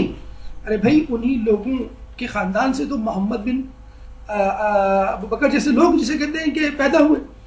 تو بہت سارے لوگ جیسے معاویہ ابن یزید کا بیٹا معاویہ خود بڑا متقی پرہیزگار شخص تھا. تو اتنے جسے کہتے ہیں پرہیزگار ہوئے اور اتنا جو ہے گناہوں سے کنارہ کشی کی کہ اس کے بعد معتکف ہو گئے سید حسین بن حسن، اور آخر میں بی بی معصومہ قم کے روضے کے سامنے جسے ان کی تدفین عمل میں آئی. اور بی بی معصومہ قم کا روضہ اور اس کے معجزات، اس کے کرامات آپ سنتے ہی رہتے ہیں. میں ایک چھوٹا سا ایک کرامات، ایک واقعہ آپ کے سامنے شیئر کروں گا. لارن بوتھ کا شاید آپ نے نام سنا ہوگا، یہ ٹونی بلیئر کی سالی ہے. اور یہ جب مسلمان ہوئی، جب ان سے پوچھا گیا بھئی آپ کیوں مسلمان ہوئی، تو کہہ لیں کہ جب میں بی بی معصومہ قم کے مزار پہ گئی تو مجھے ایک عجیب روحانیت محسوس ہوئی، اور میرے دل میں یہ بات آ گئی کہ اسلام ہی سچا مذہب ہے، مذہب اہل بیت ہی حق مذہب ہے. اور اس کے بعد سے میں مسلمان ہو گئی، اور ایک دم سے ان کی کایا پلٹی، اپنی کتابیں لکھی اور تقاریر کی اور لوگوں کو اسلام کا پیغام پہنچایا. تو دیکھیے حسین بن جو امام کے صحابی تھے حسین بن حسن، ان کو اللہ تعالیٰ نے پھر کتنی عزت و توقیر دی کہ کہاں ان کو جو ہے وہ دفن کی جگہ ملی، اور اس کے بعد کیسی کایا پلٹی. تو بعض اوقات ہم بھی یہی کرتے ہیں، لوگوں پہ لیبل لگا دیتے ہیں. تم جو بے حجاب ہو تم کبھی نہیں سدھرو گی، تم جو ہے وہ فلمیں دیکھتی ہو تم کبھی یہ نہیں چھوڑو گی، تم جو ہے وہ گانے سنتی ہو تم کبھی یہ نہیں چھوڑ سکتی. اور آپ اپنے آپ کو بہت جسے کہتے ہیں کہ وہ سمجھتے ہیں کہ بس ہم تو پتہ نہیں کیا، اور پتہ چلتا ہے کہ بعد میں وہی شخص آپ سے آگے نکل جاتا ہے. بھائی دیکھیے، آپ نے شاید میراتھن ریس دیکھی ہوگی. میراتھن ریس جو ہوتی ہے اس میں جو سب سے آگے ہوتا ہے شروع میں، کیا وہ ہمیشہ سب سے آگے ہی رہتا ہے؟ آپ جو فرسٹ آتا ہے اس کو نوٹ کریں، وہ ہو سکتا ہے بہت پیچھے سے نکل کے آگے گیا ہو. تو جب دوڑ شروع ہوتی ہے ہمیں نہیں معلوم کون آگے کون پیچھے. ہمیں یہ دیکھنا چاہیے کہ آدمی کا اختتام کیسے ہو. جب اللہ تعالیٰ جو ہے آپ کے گناہوں کو بخش رہا ہے تو کیا آپ کے آس پاس جو لوگ ہیں ان کو نہیں بخش سکتا؟ اور آپ کس طرح کانفیڈنس سے کہہ سکتے ہیں ٹھیک ہے آپ باحجاب نماز پڑھ رہے ہیں، کیا آپ نے گناہ نہیں کیے؟ نمبر ایک، اگر آپ نے گناہ کیے آپ کس طرح کانفیڈنٹلی کہہ سکتے ہیں کہ بھائی میرے سارے گناہ اللہ نے معاف کر دیے؟ ہو سکتا نہ کیوں. آپ ان گناہوں کو اپنے سامنے رکھیں. ہو سکتا ہے وہ شخص جو آپ کے سامنے نظر آ رہا ہے گناہگار ہوگا، لیکن ہو سکتا ہے کوئی ایسی نیکی کر رہا ہو، یا ہو سکتا ہے خود اپنے گناہوں پر نادم ہو اور مسلسل معافیا مانگ رہا ہو، توبہ کر رہا ہو اللہ تعالیٰ مجھے کسی طرح اس سے نجات دے دے. تو ہمیں لوگوں کو حقارت سے، بلکہ مولا کا ہمیں قول بھی ملتا ہے کہ لوگوں سے نفرت نہ کرو، ان کے گناہوں سے نفرت کرو. جب گناہ سے نفرت کریں گے تب آپ لوگوں کے قریب ہوں گے، ورنہ تو دیکھا جائے تو ہم بھی قابل نہیں ہیں کہ امام ہمیں منہ لگائیں، اپنی محفل میں بٹھائیں. جو ہمارے کرتوت ہیں، جو ہمارے روز و شب ہیں، وہ بھی اس قابل نہیں ہیں. ہم ہو سکتا ہے دوسروں سے بہتر ہوں، لیکن کئی لوگوں سے جسے کہتے ہیں کہ بدتر ہوں. تو کسی کو بھی گناہ کی بنیاد پر بدتر نہیں سمجھنا چاہیے، کمتر نہیں. ہاں، جو شخص علی الاعلان گناہ کرتا ہو اور اپنے گناہ پہ بہت زیادہ اتراتا ہو، فخر کرتا ہو، ایسے لوگ یقیناً جسے کہتے ہیں کہ قابل مذمت ہیں. اچھا، ہمارے ائمہ کے حوالے سے بس یہی سمجھا جاتا تھا کہ وہ جو ہے علم کے حوالے سے مشغول رہتے ہیں، عبادت میں مصروف رہتے ہیں، ان کو دنیا کا کیا پتہ. مثلا اگر ان کے ہاتھ میں تلوار دے دی جائے تو یہ کچھ نہیں کر پائیں گے، گھوڑے پہ بٹھا دیا جائے تو آگے ایک قدم آگے نہیں بڑھا پائیں گے. تو جب بادشاہ نے وقت یہ دیکھ لیا کرتے تھے کہ علمی میدان میں تو ہم ائمہ کو نہیں بچھاڑ سکتے، تو چلو ان سے کوئی ایسا کام لیا جائے، ان کو کسی ایسی مشکل آزمائش میں ڈالا جائے جو عموماً ان کی روٹین کا حصہ نہ ہو، روز و شب میں وہ کام کرتے ہی نہ ہو. تو ایک گھوڑا تھا مستعین کے پاس جو بہت زیادہ اسے کہتے ہیں کہ بدکا ہوا گھوڑا تھا، وہ کسی کے کنٹرول میں نہیں آتا تھا. کسی وزیر نے مشورہ دیا کہ آپ امام کو کہیں کہ اس کو سدھائیں، امام اس کو قابو میں کرے. قابو میں کر لیا تو ٹھیک، اگر نہیں کیا نعوذ باللہ تو گھوڑا ان کا کام تمام کر دے گا. نعوذ باللہ نعوذ باللہ. کہ امام کو بلایا، امام نے کہا کہ تم خود گھوڑے پہ بیٹھ جاؤ اور انشاءاللہ یہ گھوڑا تمہیں کچھ نہیں کہے گا. اس نے کہا نہیں میں تو نہیں بیٹھوں گا، آپ بیٹھے. امام گھوڑے پہ بیٹھے، پھر امام نے جو ہے گھوڑے کو ہکایا، گھوڑا آگے پیچھے گیا، دوڑایا، حرکت دی، کچھ بھی گھوڑے نے کہا، جیسے برسوں سے ان کے ساتھ رہا ہو. وہ بڑے پریشان ہوئے بادشاہ اور اس کے وزیر. امام نے کہا کوئی اور کام؟ انہوں نے کہا کہ نہیں، ہمارے خیال میں یہ گھوڑا آپ خود لے جائیں، کیونکہ ہمارے گھوڑا یہ ہمارے کسی کام کرے گا. امام جو ہے وہ جسے کہتے ہیں کہ گھوڑا اپنے ساتھ لے گئے. تو یہ جو امام کا ایک میسیج ہے اس میں کہ دیکھو حیوان تک میرے تابع ہیں، تم انسان ہو کہ میری اطاعت نہیں کرتے. اسی طرح ایک دفعہ امام کو جب زندان میں رکھا گیا تھا تو شیر چھوڑ دیے گئے تھے ان کے قید خانے میں، نعوذ باللہ، کہ وہ امام کا کام تمام کرتے. کہتے ہیں کہ تمام شیر امام کی قدم بوسی کرنے لگے، ان کے قدم چومنے لگے، ان پہ کیا حملہ کرتے. درندے، حیوان، چرند پرند امام کے اطاعت گزار. یہ انسان ہے جو امام کو نہیں پہچانتا یا پہچانتا ہے تو ہوائے نفس کی وجہ سے امام کی اطاعت کرنے سے گریز کرتا ہے. طبیب یگانہ، دیکھیں امام کے پاس ماشاءاللہ ہر قسم کی خصوصیت، ہر قسم کا خزانہ موجود ہے. یہ ہم ہیں جو بعض وقت شرماتے ہیں، گھبراتے ہیں، امام سے اپنی مشکل بتاتے ہیں، حاجت بتاتے ہیں. ایک دفعہ ایک صحابی کو بخار ہوا، اور وہ بخار کون سا تھا؟ 34ویں دن کا بخار، یعنی ہر 4 دن ہوتا تھا. اس کو ہم کیو فیور کہتے ہیں، کوارنٹائن فیور. اس کی بہت ساری وجوہات علامات ہوتی ہیں.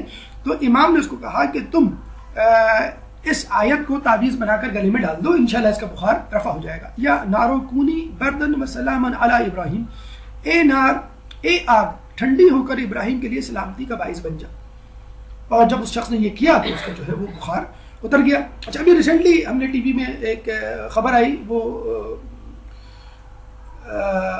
کسی نے ہمیں بھیجی اس کی کلپ کہ کراچی میں غالباً پاکستان میں کسی ہاسپٹل میں سورہ رحمان کی آئی سی یو میں تلاوت کی جا رہی ہے اور آئی سی یو میں موجود ایڈمٹ لوگوں کو سورہ رحمان سنائی جا رہی ہے، اور یہ ریکارڈ پہ بات آ رہی ہے ہاسپٹل کی کہ سورہ رحمان کے سننے سے لوگوں کی جو ہے طبیعت میں بڑا افاقہ ہو رہا ہے۔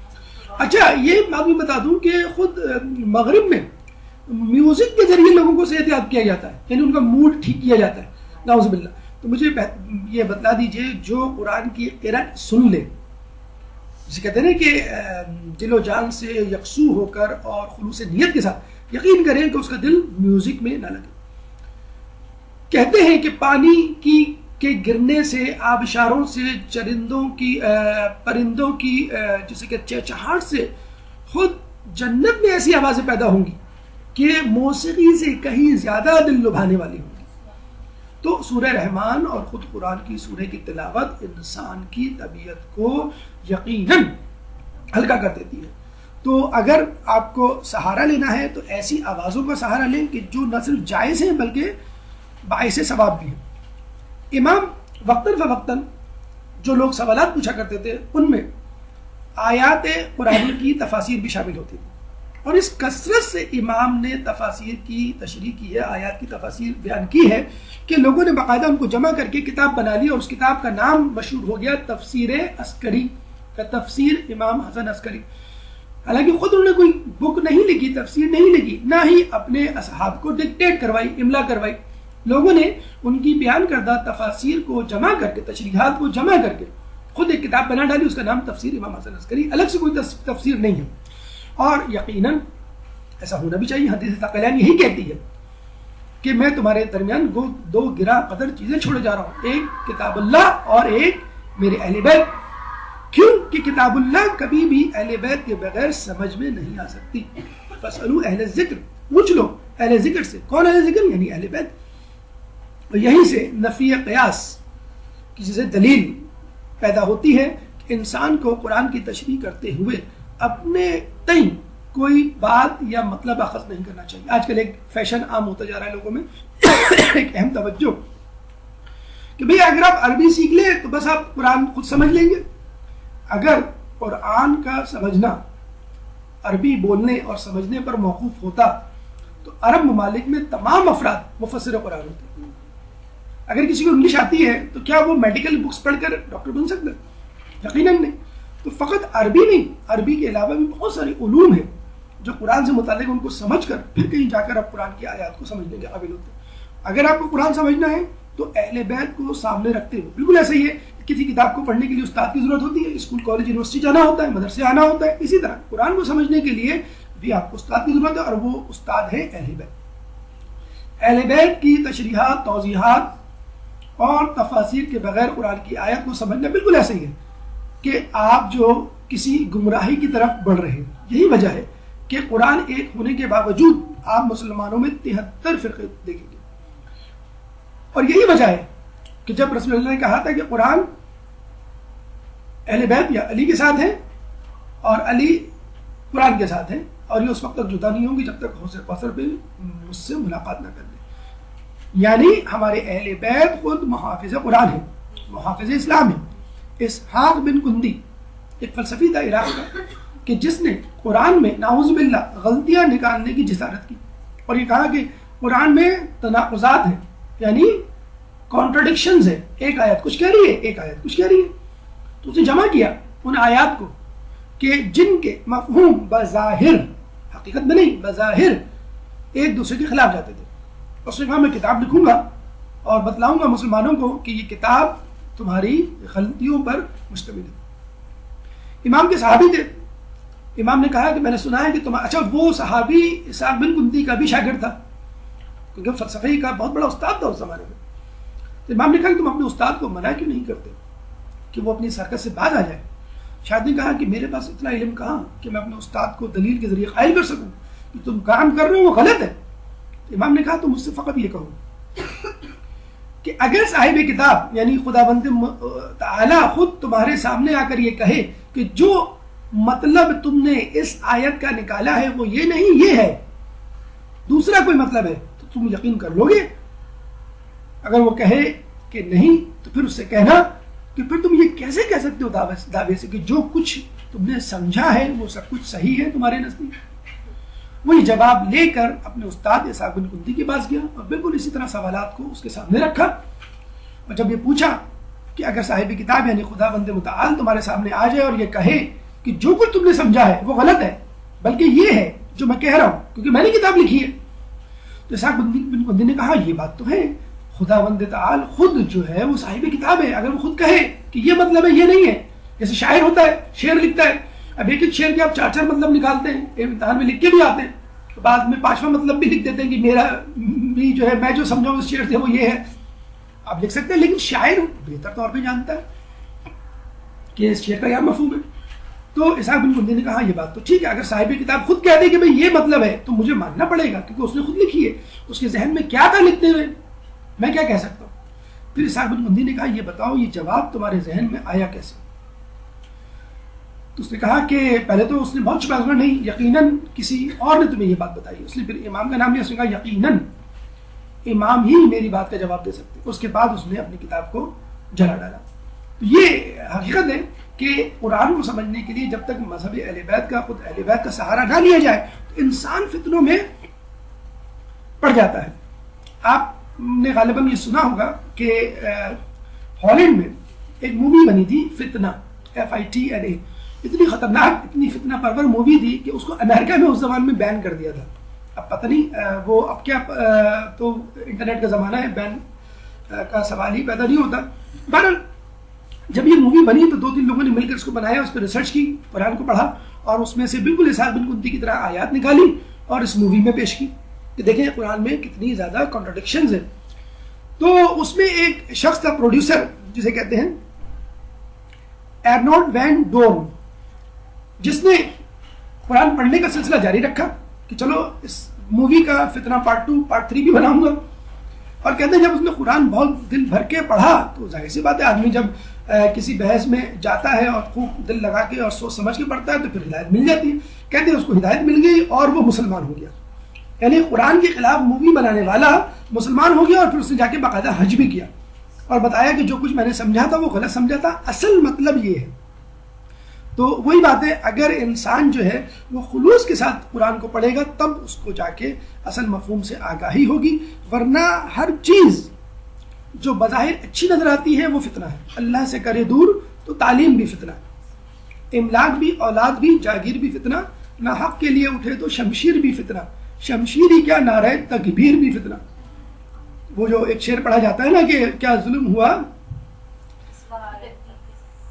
پڑھے گا کون، مجھے یاد نہیں آ رہا مکمل، یہ بھی کیا ظلم ہوا اسلام کی تقدیر کے ساتھ، یہ بھی کیا ظلم ہوا اسلام کی تقدیر کے ساتھ، قتل شبیر ہوا نعرہ تکبیر کے ساتھ۔ وہی کہتے تھے نا کہ بھائی جلدی قتل کرو امام حسین کو، ہماری نماز قضا ہو رہی ہے، نعوذ باللہ، نماز بھی پڑھتے تھے، نعرہ تکبیر بھی لگا۔ اچھا آج کل بھی یہی اس قسم کے لوگ جسے کہتے ہیں تکفیری موجود ہیں، داڑیاں ہوتی ہیں، نعرہ تکبیر لگا رہے ہوتے ہیں اور جسے کہتے ہیں کہ اپنی جیسے مسلمانوں کو بھی شہید کر رہے ہوتے ہیں، امام بارگاہوں میں دھماکے کر رہے ہوتے ہیں اور یہ سمجھ رہے ہوتے ہیں کہ ہم جو ہے وہ بس سیدھے جنت میں چلے جائیں گے۔ ایک تکفیری کو کسی نے خواب میں دیکھا، کہنے لگے کہاں ہو، کہیں گے پتہ نہیں، مجھے لگتا ہے میں جنت سے بھی آگے نکل گیا ہوں۔ اتنا زور کا دھماکہ کیا، اتنا مطلب کہتا ہے میں اس سے بھی، مجھے تو کچھ نظر نہیں آ رہا۔ اب بھائی ہمیں تو یہ معلوم ہے قیامت قائم ہونے کے بعد جنت ہی ایک عافیت ہے، اس کے بعد جو بھی جگہ ہے وہ جہنم ہے یا اس جیسی ہے۔ تو شمشیر ہو، نعرہ تکبیر ہو، اولاد ہو، جاگیر ہو، کچھ بھی ہو، اگر خلوص نیت شامل حال نہیں ہوگی، اور ہم تو صرف ایک بات کہیں گے اہل بیت کی محبت، ولایت علی، مودت اہل بیت شامل حال نہیں ہوگی تو وہ پھر آپ کو دور لے جائے گی، چاہے آپ کتنے ہی مسلمان بنتے پھریں۔ اسلام کے محافظ بھی تھے، فقط اس قرآن کے محافظ نہیں تھے، یعنی نت نئے فتنوں سے بچانا بھی امام کا کام تھا۔ اسی لیے ہم کہتے ہیں کہ ہمارے یہاں نبی کو صاحب شریعت کہا جاتا ہے اور امام کو محافظ شریعت، صاحب اسلام اور محافظ اسلام۔ اس زمانے کے بادشاہ کے دور میں جب بارش نہیں ہوتی تو لوگ نماز استسقاء پڑھتے تھے۔ ایک زمانے میں ایسا ہوا کہ بارش نے ہونے کا نام نہیں لیا، تو عیسائی راہب آئے، ان میں سے ایک عیسائی راہب نے ہاتھ اٹھا کے دعا کی جب دعا کی تو بارش ہو گئی. اچھا دوسری مرتبہ پھر ایسا ہوا کہ بارش نہیں ہوئی بارش کے موسم میں. پھر اسی عیسائی راہب کو بلایا گیا, اس نے ہاتھ اٹھا کے دعا کی, پھر بارش ہو گئی. تو لوگ جو ہے عیسائیت کی طرف مائل ہونا شروع ہو گئے. اچھا بادشاہ کے وزیروں نے بادشاہ کو یہ کام میں ڈالا کہ اگر اس طرح لوگ عیسائیت اختیار کرتے رہے تو پھر تمام ملک اسلام چھوڑ بیٹھے گا اور پھر تمہارے تخت پر تمہاری جگہ کوئی عیسائی نظر آئے گا. بادشاہ بڑا پریشان ہوا, کیا کرے. اب ظاہر سی بات ہے کہ دین کو دنیا کو بچانے والا ہمارا امام ہی ہے. امام کو زندان سے بلایا گیا کہ آپ اس کا مسئلے کا حل ہمیں دیں. امام نے کہا کہ جب یہ راہب دعا کرے تو مجھے اس کے پاس لے جانا. راہب نے جب دعا کی تو امام نے غور سے اس کے ہاتھوں کی طرف دیکھا کہ کچھ چھپا رہا ہے. امام نے کہا کہ یہ بتاؤ تمہارے ہاتھ میں کیا ہے. تو بڑی مشکل سے اس نے ظاہر کیا, پتہ چلا کہ وہ ایک ہڈی تھی. امام نے کہا کہ یہ ہڈی مجھے دو اور اس کے بعد دعا کرو. راہب نے ایسا ہی کیا تو پھر بارش نہیں ہوئی. پھر امام نے اس کا جھوٹ لوگوں پہ آشکار کیا اور یہ کہا کہ یہ دراصل ایک پیغمبر کی ہڈی ہے جس کے وسیلے سے یہ دعا مانگتا ہے اور اس کی دعا قبول ہوتی ہے. تو اس کا مطلب کیا ہوا کہ اگر بدکار بلکہ لا دین بے دین شخص بھی ہو لیکن کسی ایسے شخص کے وسیلے سے دعا مانگے تو جو خدا کو محبوب ہو تو اللہ تعالیٰ اس کی دعا قبول کر لیتا ہے. خود کراچی میں اور دوسری جگہوں میں بھی غالباً مارچ اور اکتوبر کے مہینے میں عیسائی افراد آتے ہیں باقاعدہ یہاں پہ YMCA گراؤنڈ اور مختلف گراؤنڈز پہ ان کا جو ہے وہ جلوس جلسہ ہوتا ہے. لاسٹ ٹائم میرے خیال میں یہ جو قائد اعظم کا مزار ہے اس کے اپوزٹ میں ان کا وہ ہوا تھا جلسہ. بالکل یہی ہوتا ہے کہ باقاعدہ آ کے وہ جو ہے وہ دعا مانگتے ہیں اور بتایا جاتا ہے کہ بہت سارے فالج زدہ ان کا فالج ختم ہو گیا, نابینا بینا ہو گئے. بہرحال یہ میں نے پوسٹرز بہرحال جگہوں پہ لکھے دیکھے گئے ہیں. اگر ایسا ہوتا ہے تو ہمارے عقیدے کے مطابق یقیناً اس میں کوئی وسیلہ جسے کہتے ہیں کہ اہل بیت کا یا کوئی ایسا وسیلہ کہ جو شخصیت اللہ کو محبوب ہو وہ موجود ہوتی ہے. خود خلیفہ دویم کہتے تھے کہ رسول اللہ کے بعد کہ ابن عباس کو بلاؤ جب بارش کا موسم ہوتا تھا اور بارش نہیں ہوتی تھی. کیوں؟ وہ کہتے تھے کہ ہم جب آپ کے جد زندہ تھے تو ان کو وسیلہ بنا کر اللہ سے بارش کی دعا مانگتے تھے, اب آپ ان کی اولادوں میں سے ہیں تو ہم چاہتے ہیں کہ آپ ہی کو وسیلہ بنائیں. تو اسلام میں بھی وسیلہ ہے, قرآن میں بھی وسیلے کا تذکرہ ہے. وسیلے سے اگر کوئی دعا مانگی جائے تو نہ صرف صحیح بلکہ غلط آدمی کو بھی خدا سے کچھ نہ کچھ مل جاتا ہے.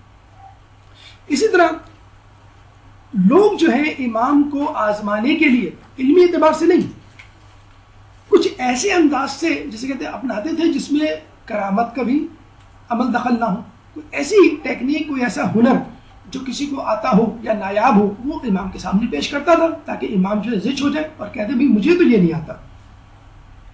ایک شخص نے بغیر روشنائی کے خط لکھا, غالباً ہمیں نہیں معلوم, یہ کنفرم آپ کر لیے گا, پیاز کے جوس عرق سے اگر کچھ لکھا جائے تو وہ نظر نہیں آتا. بہرحال ہم نے بچپن میں سنا تھا, یہ بہرحال پیاز سے واسطہ آپ لوگوں کا زیادہ رہتا ہوگا, آپ دیکھ لیے گا. لیکن بہرحال کچھ ایسی ہوتی ہیں سیاہیاں کہ جن سے آپ لکھیں تو وہ نظر نہیں آتا جب تک آپ اس کو شمع کی لو آگ کے اوپر رکھے نہ پڑے. اس شخص نے لکھا اور امام کو بھیج دیا وہ خط کہ امام اس خط کا جواب دے. اب اس پہ کچھ نظر تو آتا نہیں تھا. امام نے اس خط کا جواب دیا اور اس کے بعد اس شخص کے والدین کا بھی نام لکھا نیچے کہ تمہارا نام یہ ہے, تمہارے والد والدہ کا نام یہ ہے اور تم نے یہ خط لکھا. وہ بیچارہ جسے کہتے ہیں زچ ہو کے اس نے امام پر ایمان لے آیا کہ امام جو ہے واقعی ہر چیز پہ مکمل عبور اور دسترس رکھتے. بلکہ ایک شخص کے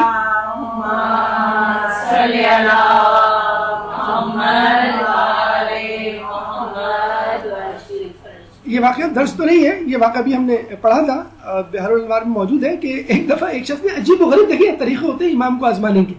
امام آئے رہے تھے, ٹوپی پہنے ہوئے تھے. اس شخص نے کہا کہ اس نے اپنے دل میں کہا, مذہب اہل بیت کا ماننے والا نہیں تھا, اس نے اپنے دل میں کہا کہ اگر امام نے آتے ہوئے مجھے دیکھ کر اپنی ٹوپی اپنے سر سے اتار لی تو میں سمجھ جاؤں گا یہ امام ہے. صرف اپنے دل میں سوچا, اس نے کسی کو نہیں بتایا, صرف اپنے دل میں سوچا. امام آ رہے تھے اپنے اصحاب کے ساتھ اور وہ شخص بیٹھا ہوا تھا, امام کو نہیں مانتا. اس نے کہا کہ اگر بس امام آئے اور مجھے دیکھا اور ٹوپی اتار لی تو میں سمجھ جاؤں گا میرے دل کی بات ان کو پتہ چل گئی اور امام ہے. امام آئے, انہوں نے مسکرا کے ٹوپی اتاری اور فوراً جا کے اس نے ہاتھ چوما. لوگوں نے کہا خیریت تو ہے, تم ایک دم سے شیعہ کیسے ہو گئے کہ ایک دم سے امام کی مان نکلے؟ بس میں نے ابھی دل میں سوچا تھا فقط, اور امام نے اپنی ٹوپی اتار دی صرف مجھے بتانے کے لیے ہم تمہارے دلوں کا حال تک جانتے ہیں. اسی طرح امام کے ایک صحابی تھے ابو ہاشم, وہ آپ کے پاس آئے. اچھا دیکھیے امام جو ہے کیا کیا کرتا تھا, کیا کیا نہیں تھا. امام ہمارے لیے دین بھی تھا، ہمارے لیے دنیا بھی تھا، ہمیں عقل بھی دیتا، ہمیں پیسے بھی دیتا، جیسے کہتے ہیں سب کچھ دیتا. تو ابو ہاشم آئے، کہنے لگے کہ میرے پاس کچھ قرض چڑھا ہوا ہے تو آپ کچھ اگر کر دیں. تو امام نے جو ہے وہ ہاتھ لگایا، یا جیسے کہتے ہیں اپنا تازیانہ کسی کو چھوا، کسی زمین کے کسی حصے کو، تو وہ پتھر جو ہے وہ سونا بن گیا. کہا کہ ابو ہاشم تم اٹھا لو. وہ اٹھا کے لے گئے، اور جب اس کو تولا، اس کو بیچا، ایگزیکٹلی ان کے قرض کے برابر رقم ملی ان کو.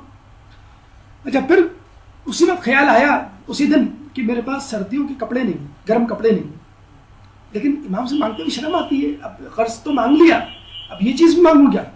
امام نے کہا ان کے کہنے سے پہلے، ابو ہاشم کہنے سے پہلے تازیانہ زمین پہ لگایا، کہا اٹھا لو. جب اٹھایا تو چاندی، جب اس کو جا کے بیچا، اور جسے کہتے ہیں کہ اتنے ہی رقم ملی جتنی سردیوں کے کپڑے خریدنے کے لیے ضروری تھی. امام سے آگے امام کا شکریہ ادا کیا. امام نے کیا کہا کہ ابو ہاشم ہم سے کچھ مانگنے میں تکلف نہ کیا کرو. اچھا ہم بڑے تکلف سے کام لیتے کہ امام سے کیا کیا مانگے، صحت مانگے، امام سے دین مانگے، امام سے جنت مانگے. اب کیا مطلب BC کے پیسے بھی مانگے؟ عید آ رہی ہے، بچوں کے کپڑے خریدنے، اس کے کپڑے بھی مانگے، مطلب اس کے بھی پیسے مانگے. نہیں دیکھیں شرمانے کی بات نہیں ہے. آپ اپنے ابو امی سے پیسے مانگتے نا، امی آئس کریم کھانے کا جی چاہ رہا ہے، 25 روپے دے دیں. ارے 20 روپے تو پہلے دے، یعنی امی آئس کریم مہنگی ہو گئی 25 روپے کی. آپ مانگتے ہیں نا 5 روپے 10 روپے 50 روپے. تو اللہ تعالیٰ سے مانگنے میں کیا ہے؟ اور اللہ تعالیٰ کے بنائے ہوئے نمائندوں سے جن کے ہاتھوں میں اللہ تعالیٰ نے شفاعت رکھی ہے، دنیا رکھی ہے. اور دیکھیں یہ بھی نعوذ باللہ ایک طرح کا تکبر ہے. اگر آپ کہیں مانگوں گا تو کوئی بڑی چیز مانگوں گا، جنت مانگوں گا، یہ کیا چھوٹی موٹی چیز مانگنا؟ یعنی مطلب آپ کہنا چاہ رہے ہیں کہ آپ باقی چیزیں خود ٹیکل کر لیں گے، یعنی آپ اتنے اس قابل ہیں کہ دنیا میں زندگی میں آنے والی مصیبتوں اور مشکلات کو خود سہ لیں گے، کوئی مسئلہ نہیں. مجھے بتائیے دنیا میں کون ایسا شخص ہے، بادشاہ وقت تک یہ نہیں کہہ سکتے، جسے کہتے ہیں کہ ہر کام میری مرضی سے ہوگا. دعوت میں بھی بلایا جاتا تو وہی کہتے ہیں کہ کھانا تگڑا نہیں تھا. تو حالانکہ بہت بڑے پریزیڈنٹ ہیں اتنے بڑے، لیکن پھر بھی جو کھانا نہیں پسند آیا، تو کس نام کے، کس بات کے آپ بادشاہ پریزیڈنٹ کے، آپ کو اپنے مطلب کا کھانا تک نہیں ملتا. تو یہ حقیقت ہے کہ آدمی کی جو ہے وہ ضرورت نہیں پوری ہوتی. آپ کچھ بھی طرف اوباما سے بھی پوچھ لیں، اسامہ سے بھی پوچھ لیں، اوباما سے بھی پوچھ لیں، دونوں کہیں گے نہیں یار ہماری جو ہے وہ خواہش پوری نہیں ہوتی. عبداللہ جو گزرا ہے اس سے بھی پوچھ، لیکن وہ بھی کہیں گے ہاں ہزاروں خواہشیں ایسی کہ ہر خواہش میں دم نکلے، بہت نکلے میرے ارمان، لیکن پھر بھی کم نکلے. تو کوئی دعویٰ نہیں کر سکتا میری تمام خواہشیں پوری ہو سکتی ہیں اور میں خود مینیج کر لوں گا، کوئی مینیج نہیں کر سکتا. یہ بھی تکبر کی نشانی ہے. اگر اپنے امام سے اور اپنے، ابھی ہم زیارت کے حوالے سے بتائیں، ہمارے ایک دوست کہنے لگے کہ یہ کارواں والے 4 دن سے ڈبل روٹی دے رہے ہیں، کھا کھا کے ہم تک گئے، ہمیں روٹی چاہیے، روٹی، ڈبل روٹی نہیں چاہیے. حالانکہ ڈبل تھی، کہ نہیں ہمیں روٹی چاہیے فقط. تو وہ ہمارے ساتھ گزرے کہیں سے، کہنے لگے کہ او ہو کیا خوبصورت، کتنی اچھی روٹی، کتنی اچھی خوشبو، بالکل کراچی والی خوشبو روٹی کی، چلو روٹی خریدتے ہیں. ہم نے کہا یہ شرم کرو، تم کربلا میں آ گئے ہو، تمہیں اپنی خواہشات کی پڑی ہوئی ہے، چاہے روٹی کی خواہش کیوں نہ ہو. کہہ لیں گے ہاں یار یہ تو ہے. میں نے کہا اب ہم نے کہا کہ بھائی دیکھیں آپ کی قسمت میں ہوگی، مل جائے گی، فکر نہ کریں. وہ جیسی ہوٹل پہنچے 15 منٹ بعد دوپہر کے کھانے میں وہی روٹیاں موجود ہیں. تو یہ جسے کہتے ہیں کہ اللہ تعالیٰ خواہش پوری کرتا ہے. آپ جب جاتے ہیں نجف سے کربلا تو آپ نے دیکھا ہوگا پیدل جاتے ہیں. اچھا مجھے ایک صاحب واقعہ سنا رہے تھے، کہنے لگے کہ یقین کیجئے کہ وہاں جو مانگو مل جاتا ہے. سوجی کا حلوہ مانگو، سوجی کا حلوہ ساتھ میں. ہم نے کہا کہ آپ سوجی کے حلوے کی بات کر رہے ہیں. ہمارے ایک دوست صاحب کیا کہہ رہے ہیں، یار یہاں پہ سب کچھ مل جائے گا، مچھلی بھی مل جائے گی، سوجی کا حلوہ بھی، لیکن مجھے میری کیڈبری چاکلیٹ کون دے گا؟ وہ 2 قدم چلے کیڈبری چاکلیٹ لے کے کوئی کھڑا ہوا. خیر میں ایڈورٹیزمنٹ نہیں کر رہا کہ چاکلیٹ کی، کٹ کیٹ بھی ہو سکتی ہے اور کوکونٹ بھی ہو سکتی ہے، میفیئر بھی ہو سکتی ہے، ایکلیئر بھی ہو سکتی ہے. ساری چاکلیٹوں کے نام لے لیا ہم نے تاکہ آپ کو اندازہ ہو جائے کسی چاکلیٹ کے حامی نہیں. تو سب کچھ مل جاتا ہے. تو چھوٹی چھوٹی چیزیں یقین کریں، اس کی بھی دعا مانگیں، چھوٹی چھوٹی چیزوں کی، تاکہ آپ مکمل طور پہ تواضع انقیاد ساری کے مجسمے بن سکے. یہ امام ہم آپ کے سامنے بچے ہی تو ہیں، آپ کے بچے ہی ہیں. ہم چھوٹی بھی چیز ہوگی تو بھی ہم آپ سے مانگیں گے. حدیث رسول میں آ گیا اگر تمہارے جوتے کا تسمہ بھی ٹوٹ جائے تو بھی اللہ سے مانگو. وہ بھی اللہ سے، تمہیں خریدنا تو ہوگا، تمہیں اس کو ریپیئر تو کرنا ہوگا، لیکن پہلے اللہ سے مانگو اور پھر اپنی کوششیں جسے کہتے ہیں وہ بھی جاری رکھو. تو اللہ سے مانگیں، اللہ کے بھیجے ہوئے نمائندوں سے مانگیں. بہرحال تمام لوگوں سے مانگنا ایک ہی چیز ہے. اسی طرح امام کے صحابی تھے. اچھا لوگ جو ہے وہ اس زمانے میں نہیں، اس زمانے میں بھی چیٹر ہوا کرتے تھے، کرپٹ ہوا کرتے تھے. امام کے پاس آئے کہیں گے امام کچھ مجھے 100 اشرفیہ دے دے، 100 دینار دے دے. امام نے کہا تمہارے گھر میں 200 اشرفیہ موجود ہیں آلریڈی، وہ کیوں نہیں استعمال کرتے؟ کہیں گے امام آپ کیسی بات کر رہے ہیں؟ کہ اشرف اگر اشرف موجود نہیں میں آتا کیوں آپ کے پاس؟ نہیں ہے کوئی بھی نہیں ہے. کہنے اچھا پھر نہیں ہوں گی تو تم 100 اشرفیاں 100 دینار لے جاؤ, لیکن وہ 200 اشرفیاں تمہاری کسی کام کی نہیں آئیں گی, کام کی نہیں ہوں گی. کہنے امام کو کیا پتا میرے پاس کیا ہے کہ نہیں. اچھا اسی گھر میں دفینے میں یعنی زمین کے اندر گڑی نہیں تھی, کبھی مصیبت مشکل پڑے گی تو میں نکالوں گا. اور جب مشکل پڑی تو اس نے گڑا کھودا تو پگہ سے اشرفیاں غائب.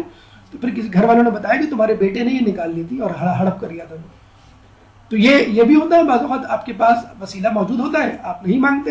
اسے کہتے ہیں کہ ایک شخص نجف میں گیا, نجف اشرف, اس کے بعد 50 کا نوٹ تھا, وہی دھکم پہ میں گر گیا. کہنے لگا مولا 85 ہی روپے تھے, وہی گر گئے. کہنے درہم کر لیں ہم 50 ہی روپے تھے, 50 ہی درہم تھے, وہ گر گئے. میں اس وقت تک آپ کو اپنا مولا نہیں مانوں گا جب تک آپ مجھے 50 روپے نہیں دیں گے, مجھے تو چاہیے ہی 50 روپے. تو پھر ایک مرتبہ اس کو دھکا لگا, وہ نیچے گرا, وہ پتہ لگا 50 روپے نظر آ گئے, فوراً اٹھا کے رکھ لیے. مولا یہ تو میرے تھے, آپ اپنی طرف سے دیں, یہ تو میرے ہیں, آپ میں نے تو دعا مانگی تھی, آپ دیں. نعوذ باللہ. لیکن ایسے بھی جیسے کہتے ہیں کہ لوگ, اور لوگ آپ بھی فائدہ اٹھائیں, لیکن ذرا کرپشن سے نہیں, چیٹنگ والے انداز سے نہیں. اچھا ایک شخص تھا, وہ گیا مولا کے مزار پہ, کہنے لگا مولا آپ کے گنبد میں اتنی ساری اینٹیں, ایک اینٹ دے دیں مجھے. ایک اینٹ اسی وقت گری نیچے, وہ اٹھا کے لے گیا. جیسے جانے لگا لوگوں نے پکڑ لیا, کیا لے کے جا رہے ہو؟ کہنے یہ مولا نے دکھا. کیسے مولا, کیسی بات کر رہے ہو تم, بہت بڑے تم ولی ہو, مولا نے تمہیں سونے کی اینٹ دے دی, وہ بھی خود گر گئی تمہارے قدم میں. دوسرے دن آیا, پھر اس نے اسی, دیکھیں مانگنے والے بھی مانگتے ہیں تو ملتا ہے, ہم آپ مانگتے نہیں ہیں نا اس طرح بچوں کی طرح دامن پکڑ کے. اس نے کہا مولا پلیز مطلب مہربانی کر کے مجھے اینٹ دے دیں, یہ لوگ دے جانے نہیں دیتے لیکن آپ دے دیا, اس دفعہ میں لے جاؤں گا کسی طرح چھپا ہوا کے. اور اینٹ گری, اسے پکڑی, فوراً بھاگ کے جانے لگا. لوگوں نے پھر پکڑ لیا اس کو کہ تم پھر چرا کے لے کے جا رہے ہو. چرا کے کہا, اوپر سے گری ہے. لوگوں نے کہا نہیں ہم نہیں مان سکتے, یہ حرم کی جو ہے وہ امانت ہے. تیسرے دن آیا ڈھیٹ آدمی, پھر اس نے دعا مانگی اور پھر اینٹ گری, اور پھر وہ جانے لگا. لوگ پکڑ کے اس زمانے کے مجتہد کے پاس لے گئے اس کو, کہ دیکھیں یہ حرکتیں کر رہا ہے, یہ بہانے بازی کر رہا ہے. اس مجتہد نے خیر پوچھا, جتنا تفصیل سے اس نے بتایا بالکل سچ سچ کہ یہ مسئلہ ہے. 3 مرتبہ خواب میں آئے, 3 مرتبہ میں نے دعا کی ان کو, اور پھر مجتہد نے کہا ٹھیک ہے اس کو یہ اینٹ لے جانے دے دو, یہ اسی کے حصے کی ہے, یہ اسی کا نصیب ہے. تو یقین کرے مولا امام خدا اگر مانگنے پر آئے, ہمیں بس جسے کہتے ہیں مانگنے کا انداز نہیں آتا.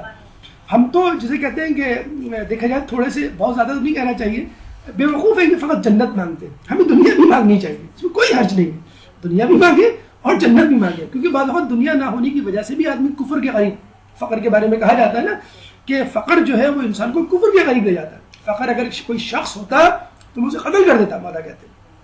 کوئی حرج نہیں ہے, جتنی دنیا چاہے, جتنی خواہش آپ پوری کرنا چاہیں ضرور پوری کیجیے, بس آپ کی خواہش خدا کی محبت پر غالب نہ ہے, بس یہ فکر ہے. مولا فرماتے ہیں نا کہ آدمی کو زندگی میں دنیا میں اس طرح رہنا چاہیے جیسے کشتی پانی میں, جب تک کشتی پانی کے اوپر رہتی ہے انسان محفوظ رہتا ہے, جب پانی کشتی کے اوپر آتا ہے پھر انسان ڈوب جاتا ہے. دنیا کی محبت میں گرفتار ہوئی ہے, بالکل دنیا سمیٹیے, جمع کیجیے, بہت زیادہ جمع کیجیے, لیکن اس میں پڑھنے سے گریز کیجیے, یعنی آپ کے واجبات کی ادائیگی میں اور خدا کی محبت میں وہ آڑ نہ بنے. مجمع بن السلط اور ام خانم کی ایک خاتون گزری ہیں جو عجیب انداز سے ائمہ سے ان کی امامت کے ثبوت جو ہے وہ طلب کیا کرتی تھی. اور کیا تھا وہ طریقہ کہ وہ بہت سارے سنگریزے لے جایا کرتی تھی اور کہتی تھی کہ آپ اس کے اوپر اپنی مہر امامت ثبت کریں, اور امام کرتے تھے. ایک دفعہ ان کا بیٹا مجمع بن السلط وہ آیا امام کے سامنے, تو امام نے کہا کہ ہاں تمہاری ماں بھی تمہاری طرح سنگریزوں پہ مہر امامت ثبت کرواتی تھی. اور امام نے پھر جو ہے اس میں مہر امامت جو ہے وہ ثبت کی. جب راہب کی دعا اور راہب کا کردار ایکسپوز ہوا اور امام نے مجمع عام میں, جس میں عیسائی بھی تھے مسلمان بھی تھے, اس کو بے نقاب کیا, تو لوگوں نے یہ جانا کہ اصل مذہب کیا ہے اور اصل رہنما کون ہے, اور امام کی طرف رجوع کیا. پہلے لوگ عیسائی ہونے تھے, اب مذہب تشیع کی طرف رخ کرنے لگے, غیر شیعہ سے شیعہ ہونے لگے. اب تو جسے کہتے ہیں کہ بادشاہ وقت بہت ہی زیادہ پریشان ہوا کہ پہلے لوگ عیسائیت کی طرف جا رہے تھے, اب تشیع کی طرف جا رہے ہیں, جو خود ہمارے لیے بہت بڑا دشمن ہے, بہت بڑی رکاوٹ ہے ہمارے لیے. چنانچہ امام کو جو ہے وہ تاحیات زندان میں ڈال دیا, اور اسی معتمد نے آپ کو زہر دے کر آپ کو شہید کر دیا. اور یہ امام چھٹے امام کا قول بھی ہے واللہ ما منا الا مقتول شہید، واللہ ہم مقتول شہید ہوں گے، یعنی تمام امام جو ہے وہ شہید ہوئے ہیں۔ تو یہ امام کی شہادت دی، یہ امام کا روزہ جس میں آپ کو 4 قبریں مل رہی ہیں، ایک تو خود امام کی، ایک ان کے والد امام نقی علیہ السلام کی، اور ایک حکیمہ خاتون جو کہ امام نقی علیہ السلام کی بہن تھی، اور ایک جو ہے وہ نرجس خاتون جو امام کی زوجہ محترمہ یعنی امام زمانہ کی والدہ محترمہ۔ یہ سامرہ تھا۔ اچھا، آپ میں سے کسی کو میں تکلیف دوں گا اگر وہ کمرے میں جا کے اس کمپیوٹر کا چارجر لے آئے، تاکہ یہ آف ہونے والا ہے، میں بھول گیا تھا۔ آپ میں سے کوئی مینجمنٹ کو جا کے کہہ دے کہ اس کا چارجر دے دیں۔ ایک درود پڑھ دیں محمد بھائی۔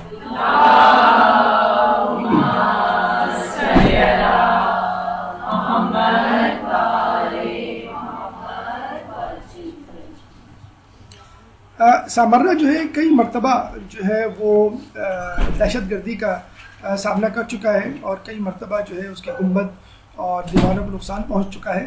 اچھا، ایک زمانہ ایسا بھی آیا ہے کہ رومن امپائر اور دیگر حکومت نے جو ہے وہ مدینہ پہ حملہ کیا اور رسول اللہ کا روضہ مبارک جو ہے وہ تباہ کیا اس انداز سے کہ اس کی دیواریں اور آس پاس کی املاک کو نقصان پہنچا۔ تو کچھ لوگ جو کہ جسے کہتے ہیں کہ کم عقیدہ رکھتے تھے یا کمزور عقیدہ رکھتے تھے، وہ جو ہے تھوڑا سا پریشان ہوئے اور ان کے عقیدے متزلزل ہونے لگے۔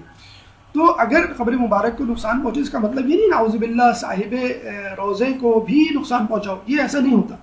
تو وقتی طور پہ ظاہری طور پہ اگر نقصان دیکھ لیں اور آپ کا ایمان متزلزل ہو جائے تو آپ کو اپنی ایمان کی فکر ہونی چاہیے۔ اس کا اسلام کی کمزوری اور آپ کے اعتقاد کے صحیح نہ ہونے سے کوئی تعلق نہیں ہے۔ تو بہرحال 1905 میں یہ جو موجودہ روزہ ہے وہ بنا تھا، اور گاہے بگاہے اس پہ بلکہ ابھی جو 8 ربیع الاول گزری ہے اس میں بھی جو ہے دھماکہ ہوا ہے، فائرنگ ہوئی ہے، اور 2 افراد جو ہیں وہ شہید بھی ہوئے ہیں۔ اور اب حکومت وقت اور حرم کی اسپیشل سیکیورٹی بسز اور سیکیورٹی گارڈز کی سرکردگی میں لوگ جاتے ہیں اور وہاں پر بہت ہجوم ہوتا ہے، جس طرح 40 پر ہجوم ہوتا ہے نجف سے لے کے کربلا تک، اسی طرح 8 ربیع الاول جو کہ امام کی شہادت کا دن ہے اس میں بہت ساری بسیں جو ہے نجف سے اور کربلا سے امام کے روزے کی طرف جاتے ہیں اور امام کا جو ہے یوم شہادت وہ مناتے ہیں۔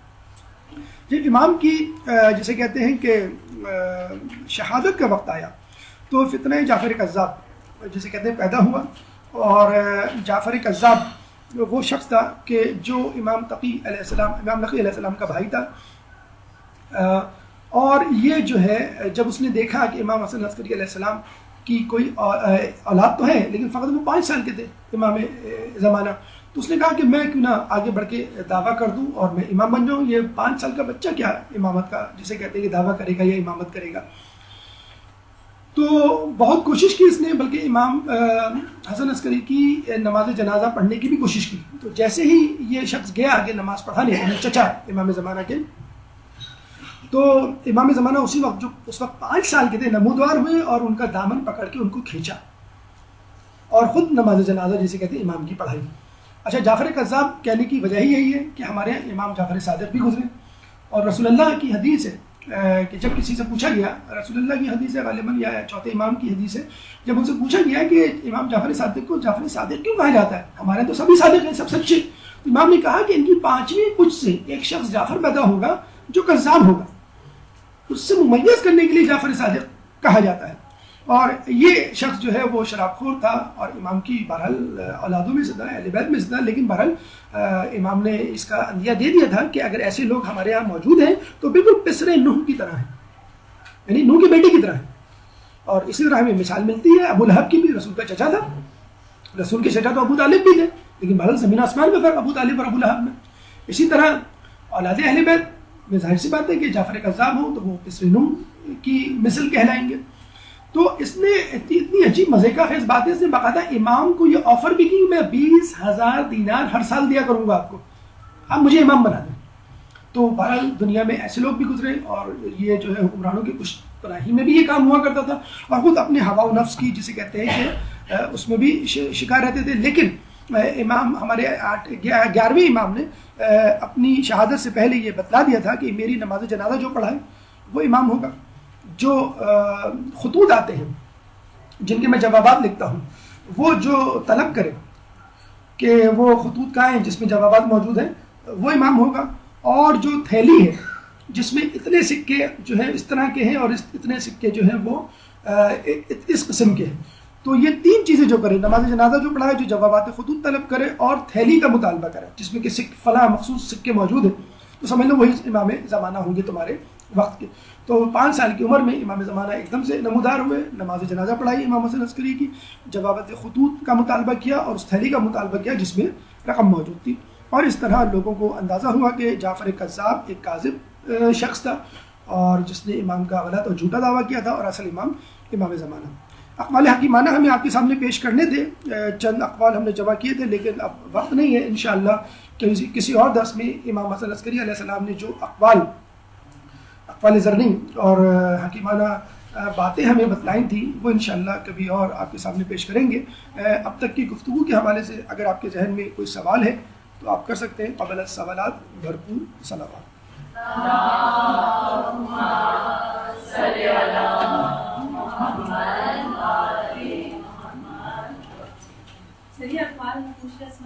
جی اقوال عصمت میں ہے۔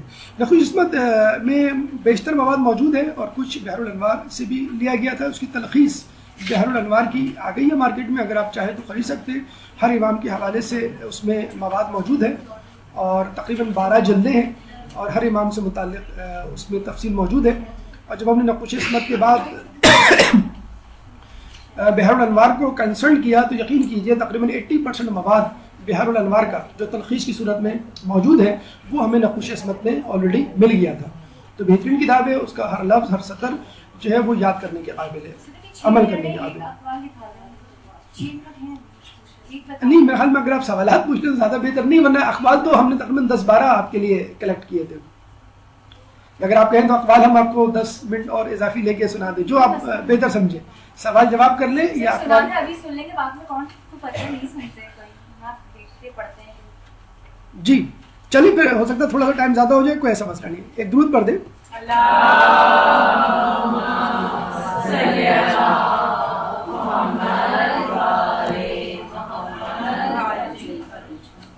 اقوال ذری امام کی اقوال حکیمانہ، مختصر سی تشریح۔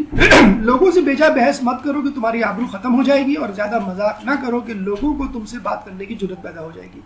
آج کل دیکھیں چھوٹی چھوٹی باتوں پہ آرگیومنٹس بہت ہوتے ہیں، سیاسی خبروں پر تبصرہ ہوگا، کسی میچ پر کسی کھلاڑی کی کارکردگی پہ تبصرہ ہوگا، کسی تقریب میں کھانے پہ تبصرہ ہوگا، اور اس طرح وہ آپس میں الجھ پڑتے ہیں کہ اصل بات غائب ہو جاتی ہے۔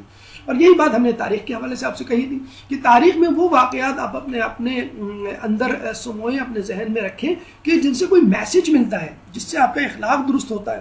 ورنہ اگر آپ بیکار کی بحث کریں گے فقط اپنے آپ کو سچا اور سپیریئر ظاہر کرنے کے لیے، تو اول تو اگر آپ بحث میں جیت بھی گئے تو وہ شخص آپ کی کبھی قدر نہیں کرے گا کہ آپ نے سب کے سامنے اس کی بے عزتی کر دی، نمبر 1۔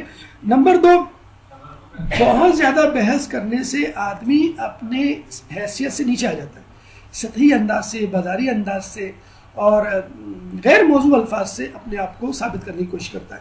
تو بیجا بحث کا انجام یہی ہوتا ہے کہ نہ صرف یہ ہے کہ گفتگو کا اصل مقصد ناپید ہو جاتا ہے، بلکہ جو ہے انسان جو ہے وہ غلط باتوں کو بھی صحیح بات کرنے کی کوشش کرتا ہے۔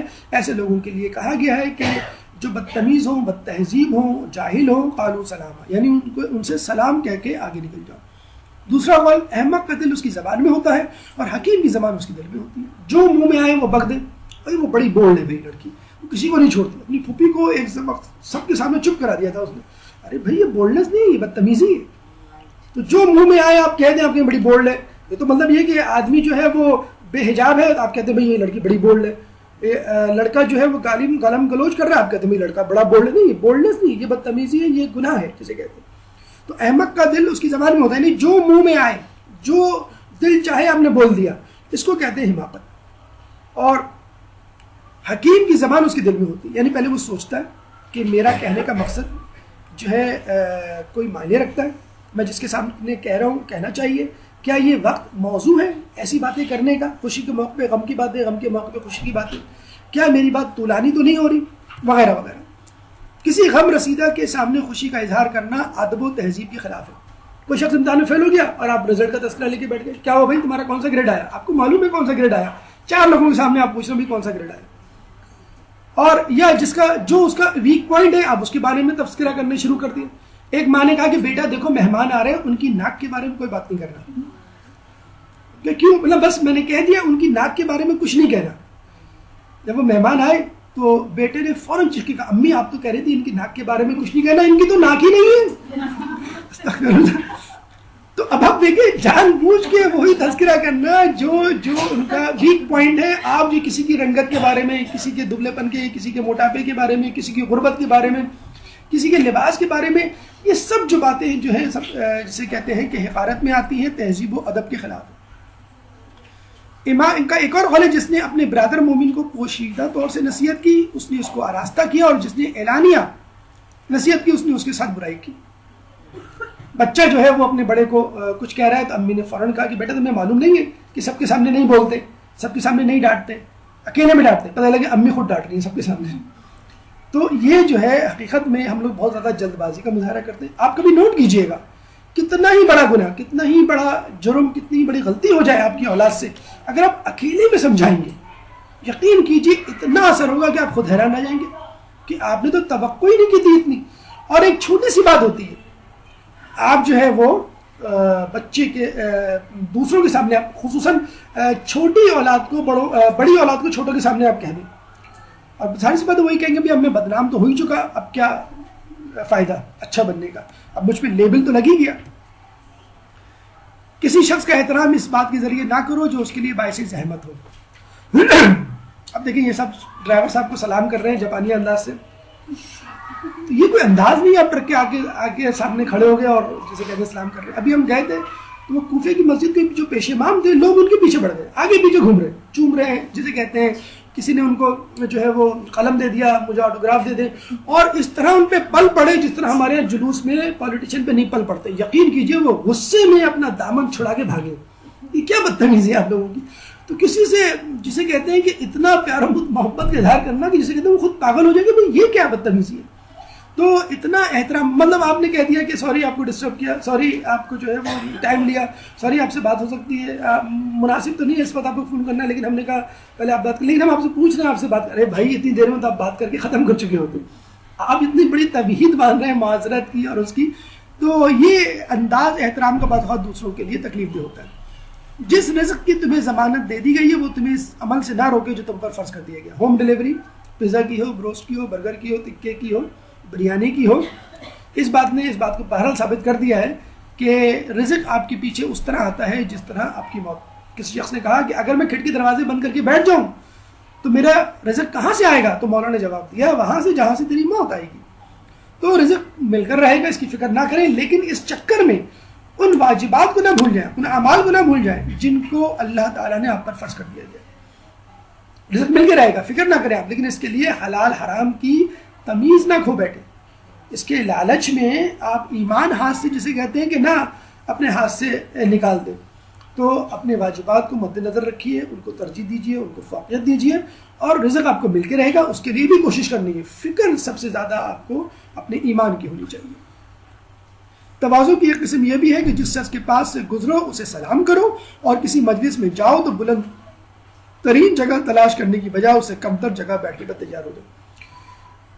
آخری زمانے کی نشانیوں میں سے یہ نشانی ہے کہ انسان فقط اس کو سلام کرے گا جس کو وہ جانتا ہے, ہر کسی کو نہیں کرے گا. ہم لوگ بھی یہی کر رہے ہیں, جس سے مطلب نکلتا ہے, جس سے کوئی کام ہو بس اسی کو سلام, اسی سے سلام دعا, اور باقی کو ہم بھول گئے. یہ تواضع انکساری کی ایک جسے کہتے ہیں کہ علامت ہے. نمبر 1. نمبر 2, آپ مجلس میں محفل میں جہاں جگہ ملے وہاں بیٹھ جائیں. کچھ لوگوں کو کوشش ہوتی ہے کہ ہم آگے بیٹھیں. ٹھیک ہے, اگر آپ آگے بیٹھنا چاہتے ہیں تو جلدی آئیں, تو کم تر جگہ پہ بیٹھنے پہ آنے ہو جائیں گے. اچھا, ایک دفعہ صادق صاحب نے یہ واقعہ بھی سنایا جس سن کے ہمیں بڑی حیرت ہوئی کہ امریکہ میں ایک مسجد باقاعدہ بنائی گئی اور اس میں مسلمان افراد تھے, بہرحال اس میں آتے تھے. تو کچھ افراد نے آگے بیٹھنے کی کوشش کی تو ان کو روک دیا گیا کہ یہ ریزروڈ ہے. اچھا, انہوں نے یہ پہلی مرتبہ سنا تھا کہ مسجد میں بھی ریزروڈ پارکنگ اور ریزروڈ ٹیبل کی طرح کوئی ریزروڈ صف بھی ہوگی. پھر بعد میں بتایا گیا کہ اس مسجد میں باقاعدہ ممبرشپ ہے, گولڈن کارڈز ہیں, سلور کارڈز ہیں اور نارمل کارڈز ہیں. جو گولڈن کارڈز والے وہ آگے بیٹھتے ہیں, اور سلور اور دوسرے پیچھے بیٹھتے ہیں. اچھا ہمیں بہت زیادہ یقین نہیں آیا تھا، حالانکہ قابل معتبر مولانا ہے، ہمیں اب یقین آ گیا کہ ہمارے ایک دوست ابھی افریقہ سے مجلس پڑھ کے آئے اور انہوں نے کہا کہ وہاں پر ایک ایسی مسجد ہے کہ جس کو لبنانی بزنس مین لوگوں نے بنایا ہے، اور اس مسجد میں کسی کالے کی انٹری بند ہے چاہے وہ شیعہ کیوں نہ ہو. اچھا اس مسجد میں اگلی صف گولڈن ممبرز کے لیے، پھر سلور، بالکل وہی انداز جیسا کلبز وغیرہ میں ہوتا ہے. دیکھیں یہ جسے کہتے ہیں کہ اگر یہ انداز ہے تو ہم بالکل انگریزوں کی چال چل رہے ہیں. جیسے کچھ ہوٹلز ہوتے ہیں انگریزوں کے جہاں پہ سوٹ پہنے بغیر آپ نہیں جا سکتے. یہ برج الخلیفہ ہے نا آپ کا، دنیا کی سب سے بڑی عمارت، وہاں پہ آپ قمیض شلوار پہن کے نہیں جا سکتے آپ. یہاں پہ آپ کو سوٹ پہننا ہے، جیسے کہتے ہیں توپ پہن کے جانا ہے. ہمارے ایک دوست کراچی جیم خانہ چلے گئے چپل پہن کے، ان کو روک لیا گارڈ نے، آپ چپل پہنے کہاں سے آ گئے؟ کہہ لیں گے تو کیا ہوا، بڑی مہنگی چپل ہے. کہہ لیں کتنے کی ہوگی؟ 500 کی ہوگی. گارڈ کہہ رہا ہے ان کو، وہ ہکا بکا ہو کے گارڈ کو دیکھ رہے. کہہ لیں گے تمہیں معلوم نہیں میں یہاں کس لیے آیا ہوں؟ کہ کس لیے آیا؟ کہ میں جج ہوں، یہاں پہ جو اسپیچ کمپٹیشن ہو رہا ہے اس کا جج ہوں، میں جیوری میں شامل ہوں. کہ نہیں ہمیں الاؤ نہیں ہے. انہوں نے فون کیا ان صاحب کو جن نے بلایا تھا، وہ صاحب آئے بھاگتے ہوئے ہفتے کا، ارے بھی کیا ہوا؟ کہ یہ مجھے منع کر رہے ہیں، چپل کے بغیر نہیں جا سکتے. کہ ہم کیا کریں، کراچی جیم خانہ کی جو ہے وہ کنڈیشنز ہے. اچھا ایسا کرو گارڈ کو فون کر تم جوتے لے کر آؤ ان کے لیے. وہ باقاعدہ گارڈ جوتے لے کر آیا، وہ جوتے پہن کے اندر گئے. تو یہ ہمارے ملک کراچی پاکستان میں بھی یہ چیزیں شہر میں موجود ہیں. تو یہ ہمیں کہاں چیز لے جائے گی آپ خود اندازہ لگا سکتے ہیں. بہرحال کم تر جگہ کا انتخاب کریں. کچھ لوگوں کو ٹیک لگانے کا شوق ہوتا ہے، اگر واقعی کوئی کمر کا پرابلم ہے تو ٹھیک ہے، ورنہ جسے کہتے ہیں کہ اظہار تمکنت یا تکبر کی علامت کے طور پہ ٹیک لگایا جائے، یا تکبر کی علامت کے طور پہ ایسی جگہ بیٹھا جائے کہ جس سے آپ نمایاں ہوں، یہ اسلام نے پسند نہیں کیا. جاہل انسان کی تربیت کرنا اور کسی صاحب عادت کو اس کی عادت سے باز رکھنا کسی معجزے سے کم نہیں. غالباً یہ بھی روایتوں میں موجود ہے کہ اگر تم یہ سنو کہ کوئی پہاڑ اپنی جگہ سے ہٹ گیا ہو تو یقین کر لینا، لیکن یہ سنو کہ کسی شخص نے اپنی عادت بدل دی ہے یا چھوڑ دی ہے تو اس پہ یقین نہیں کرنا. یقیناً عادت بننے سے پہلے گناہ کو چھوڑ دینا چاہیے، اور جاہل سے جسے کہتے ہیں مباحثہ نہیں کرنا چاہیے. اگر آپ چاہتے ہیں کہ جاہل کوئی کام کرے، نیک کام کرے، اچھا کام کرے، پہلے اس کو تعلیم دیں. پاکستان میں ڈیموکریسی اس لیے کامیاب نہیں ہوتی کہ یہاں کے لوگ تعلیم یافتہ نہیں ہیں. تعلیم یافتہ ہو جائیں تو شاید وہ صحیح لوگوں کو ووٹ دیں. جو اللہ سے مانوس ہو جاتا ہے وہ لوگوں سے وحشت محسوس کرنے لگتا ہے. یہ حقیقت بات ہے. ہمارے تمام کام اللہ کو خوش کرنے کے لیے نہیں بلکہ مخلوق کو خوش کرنے کے لیے ہوتے ہیں. قیامت میں بہت سارے لوگ لائے جائیں گے جو یہ کہیں گے کہ اللہ ہمیں جنت دے کیونکہ ہم نے نیک کام کیے. تو اللہ کہے گا جاؤ ان لوگوں سے مانگو کہ جن کے لیے تم نے نیک کام کیے. تو یہ بھی ممکن ہے کہ انسان نماز روزہ بھی ریاکاری کے لیے کرے، لیکن اگر انسان حقیقت میں قربتاً اللہ کی نیت رکھ لے اور اللہ کے لیے کام کرے، اللہ کی محبت میں گرفتار ہو، تو پھر وہ لوگوں سے وحشت محسوس کرنے لگتا ہے. جس طرح زلیخا یوسف کی محبت میں گرفتار ہوئی، لیکن جب اللہ تعالیٰ نے یوسف علیہ السلام کو زلیخا سے شادی کرنے کا اشارہ دیا اور یوسف نے جب رجوع کیا تو زلیخا عبادت الہی میں مصروف تھی. 40 دن تک یوسف پہ نظر نہیں کی. یوسف علیہ السلام نے بعد میں کہا کہ زلیخا تم کو کیا ہو گیا، پہلے تو تم میرے عشق میں دیوانی تھی. تو زلیخا نے کہا پہلے میں نے تم کو دیکھا تھا، تمہارے رب کو نہیں. تو حقیقت ہے کہ جو اللہ سے مانوس ہو جاتا ہے وہ لوگوں سے وحشت محسوس کرنے لگتا ہے. ہر شے کی ایک مقدار اور حد معین ہے جس سے زیادتی نقصان دہ ہوتی ہے. یقیناً اگر عبادت کی بھی زیادتی ہو جائے تو تکبر آنے لگتا ہے. بس اوقات انسان کو اللہ تعالیٰ عبادت سے فقط اسی لیے باز رکھتا ہے کہ وہ اترا نہ جائے کہ دیکھو اس مہینے میری کوئی نماز شب قضا نہ ہو. رمضان میں پورے 2 قرآن ختم کیے میں نے، 2 قرآن وکٹری کا نشان بنا کے لوگوں کو بتا رہے ہوتے ہیں دیکھو 2 تم نے تو 1 کیا ہے. کمپٹیشن چل رہا ہوتا ہے. ہمارا بس چلے تو ایک دن 2 روزے رکھے، تم نے 30 رکھے، ہم نے 60 رکھے. تو یہ ریاکاری میں جسے کہتے ہیں کہ آتا ہے کہ ہر چیز کی زیادتی اور کمی دونوں، بلکہ یہ کہا گیا ہے مولا کا قول ہے کہ جب تمہاری طبیعتیں اکتا جائیں تو فقط واجبات پہ اکتفا کرو. تو بجائے اس کے کہ آپ پورا ایمان ہاتھ سے دھو بیٹھے اپنے ہاتھ سے، تو کم پر اکتفا کر لیں لیکن اپنے ایمان کی حفاظت کریں.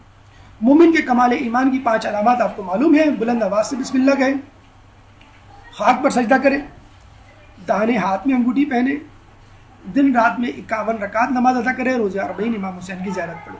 دن رات 51 رکعت یعنی جو نوافل ہیں ان کو ملا کر 17 واجبات ہیں 17 رکعت اور 34 جو ہے وہ نوافل ہیں. نوافل کے بارے میں سن لیجئے، جس طرح نفلی روزے واجب روزوں کی کمی پوری کرتے ہیں اسی طرح نفلی نمازیں واجب نمازوں کی کمی پوری کرتی ہیں. ہمارے یہاں بہت زیادہ اوور لک اور اگنور کیا جاتا ہے، صرف نظر کیا جاتا ہے نوافل سے، تو کم از کم جو نوافل آپ آسانی سے ادا کر سکتے ہیں، مثلا عشاء کی جو نفل ہے 2 رکعت، عموماً بیٹھ کے پڑھنے کے لیے زیادہ ریکمینڈیڈ ہے کہ آپ بیٹھ کے پڑھیں 2 رکعت، بیٹھ کے پڑھنا کوئی مشکل کام نہیں۔ فجر کی 2 رکعت فرض سے پہلے جو آپ کو دو مسئلہ پڑھنی ہوتی ہے وہ پڑھ سکتے ہیں آسانی سے، کوئی ایسا مسئلہ نہیں۔ مغرب کی بھی جسے کہتے ہیں پڑھی جا سکتی ہے، ہاں ظہر اثر لوگوں کے لیے ذرا سی گناہ گزرتی ہے، لیکن بہرحال جتنی نوافل پہ عمل ہو سکتا ہے کم از کم آپ اس کی ابتدا تو کریں، 2 رکعت سے کریں، پھر اس کے بعد 4، پھر اس کے بعد باقی۔ اس طرح نماز شب کے لیے لوگ ذہنوں میں ٹینشن بٹھا لیتے ہیں کہ 11 رکعت پڑھنی ہے، الفا 300 مرتبہ کرنا ہے، اللہ معذب من النار 70 مرتبہ، استغفر اللہ ربی، ٹھیک ہے آپ ایک مرتبہ کہہ لیں، فقط 1 رکعت پڑھ لیں، 3 رکعت پڑھ لیں، 5 رکعت پڑھ لیں، حتیٰ کہ مغربین کے بعد پڑھ لیں، کوئی مسئلہ نہیں۔ نماز فجر سے پہلے پڑھنا افضل ہے، لیکن مغربین کے بعد ہی پڑھی جا سکتی ہے، کم از کم ابتدا تو کریں۔ اور یاد رکھیں واجب کا مطلب یہ ہے، واجبات کو ادا کرنے کا مطلب یہ ہے کہ آپ خدا سے محبت کرتے ہیں، اور نوافل ادا کرنے کا مطلب یہ ہے کہ خدا آپ سے محبت کرتا ہے۔ گفتگو امام حسن عسکری علیہ السلام کے حوالے سے تمام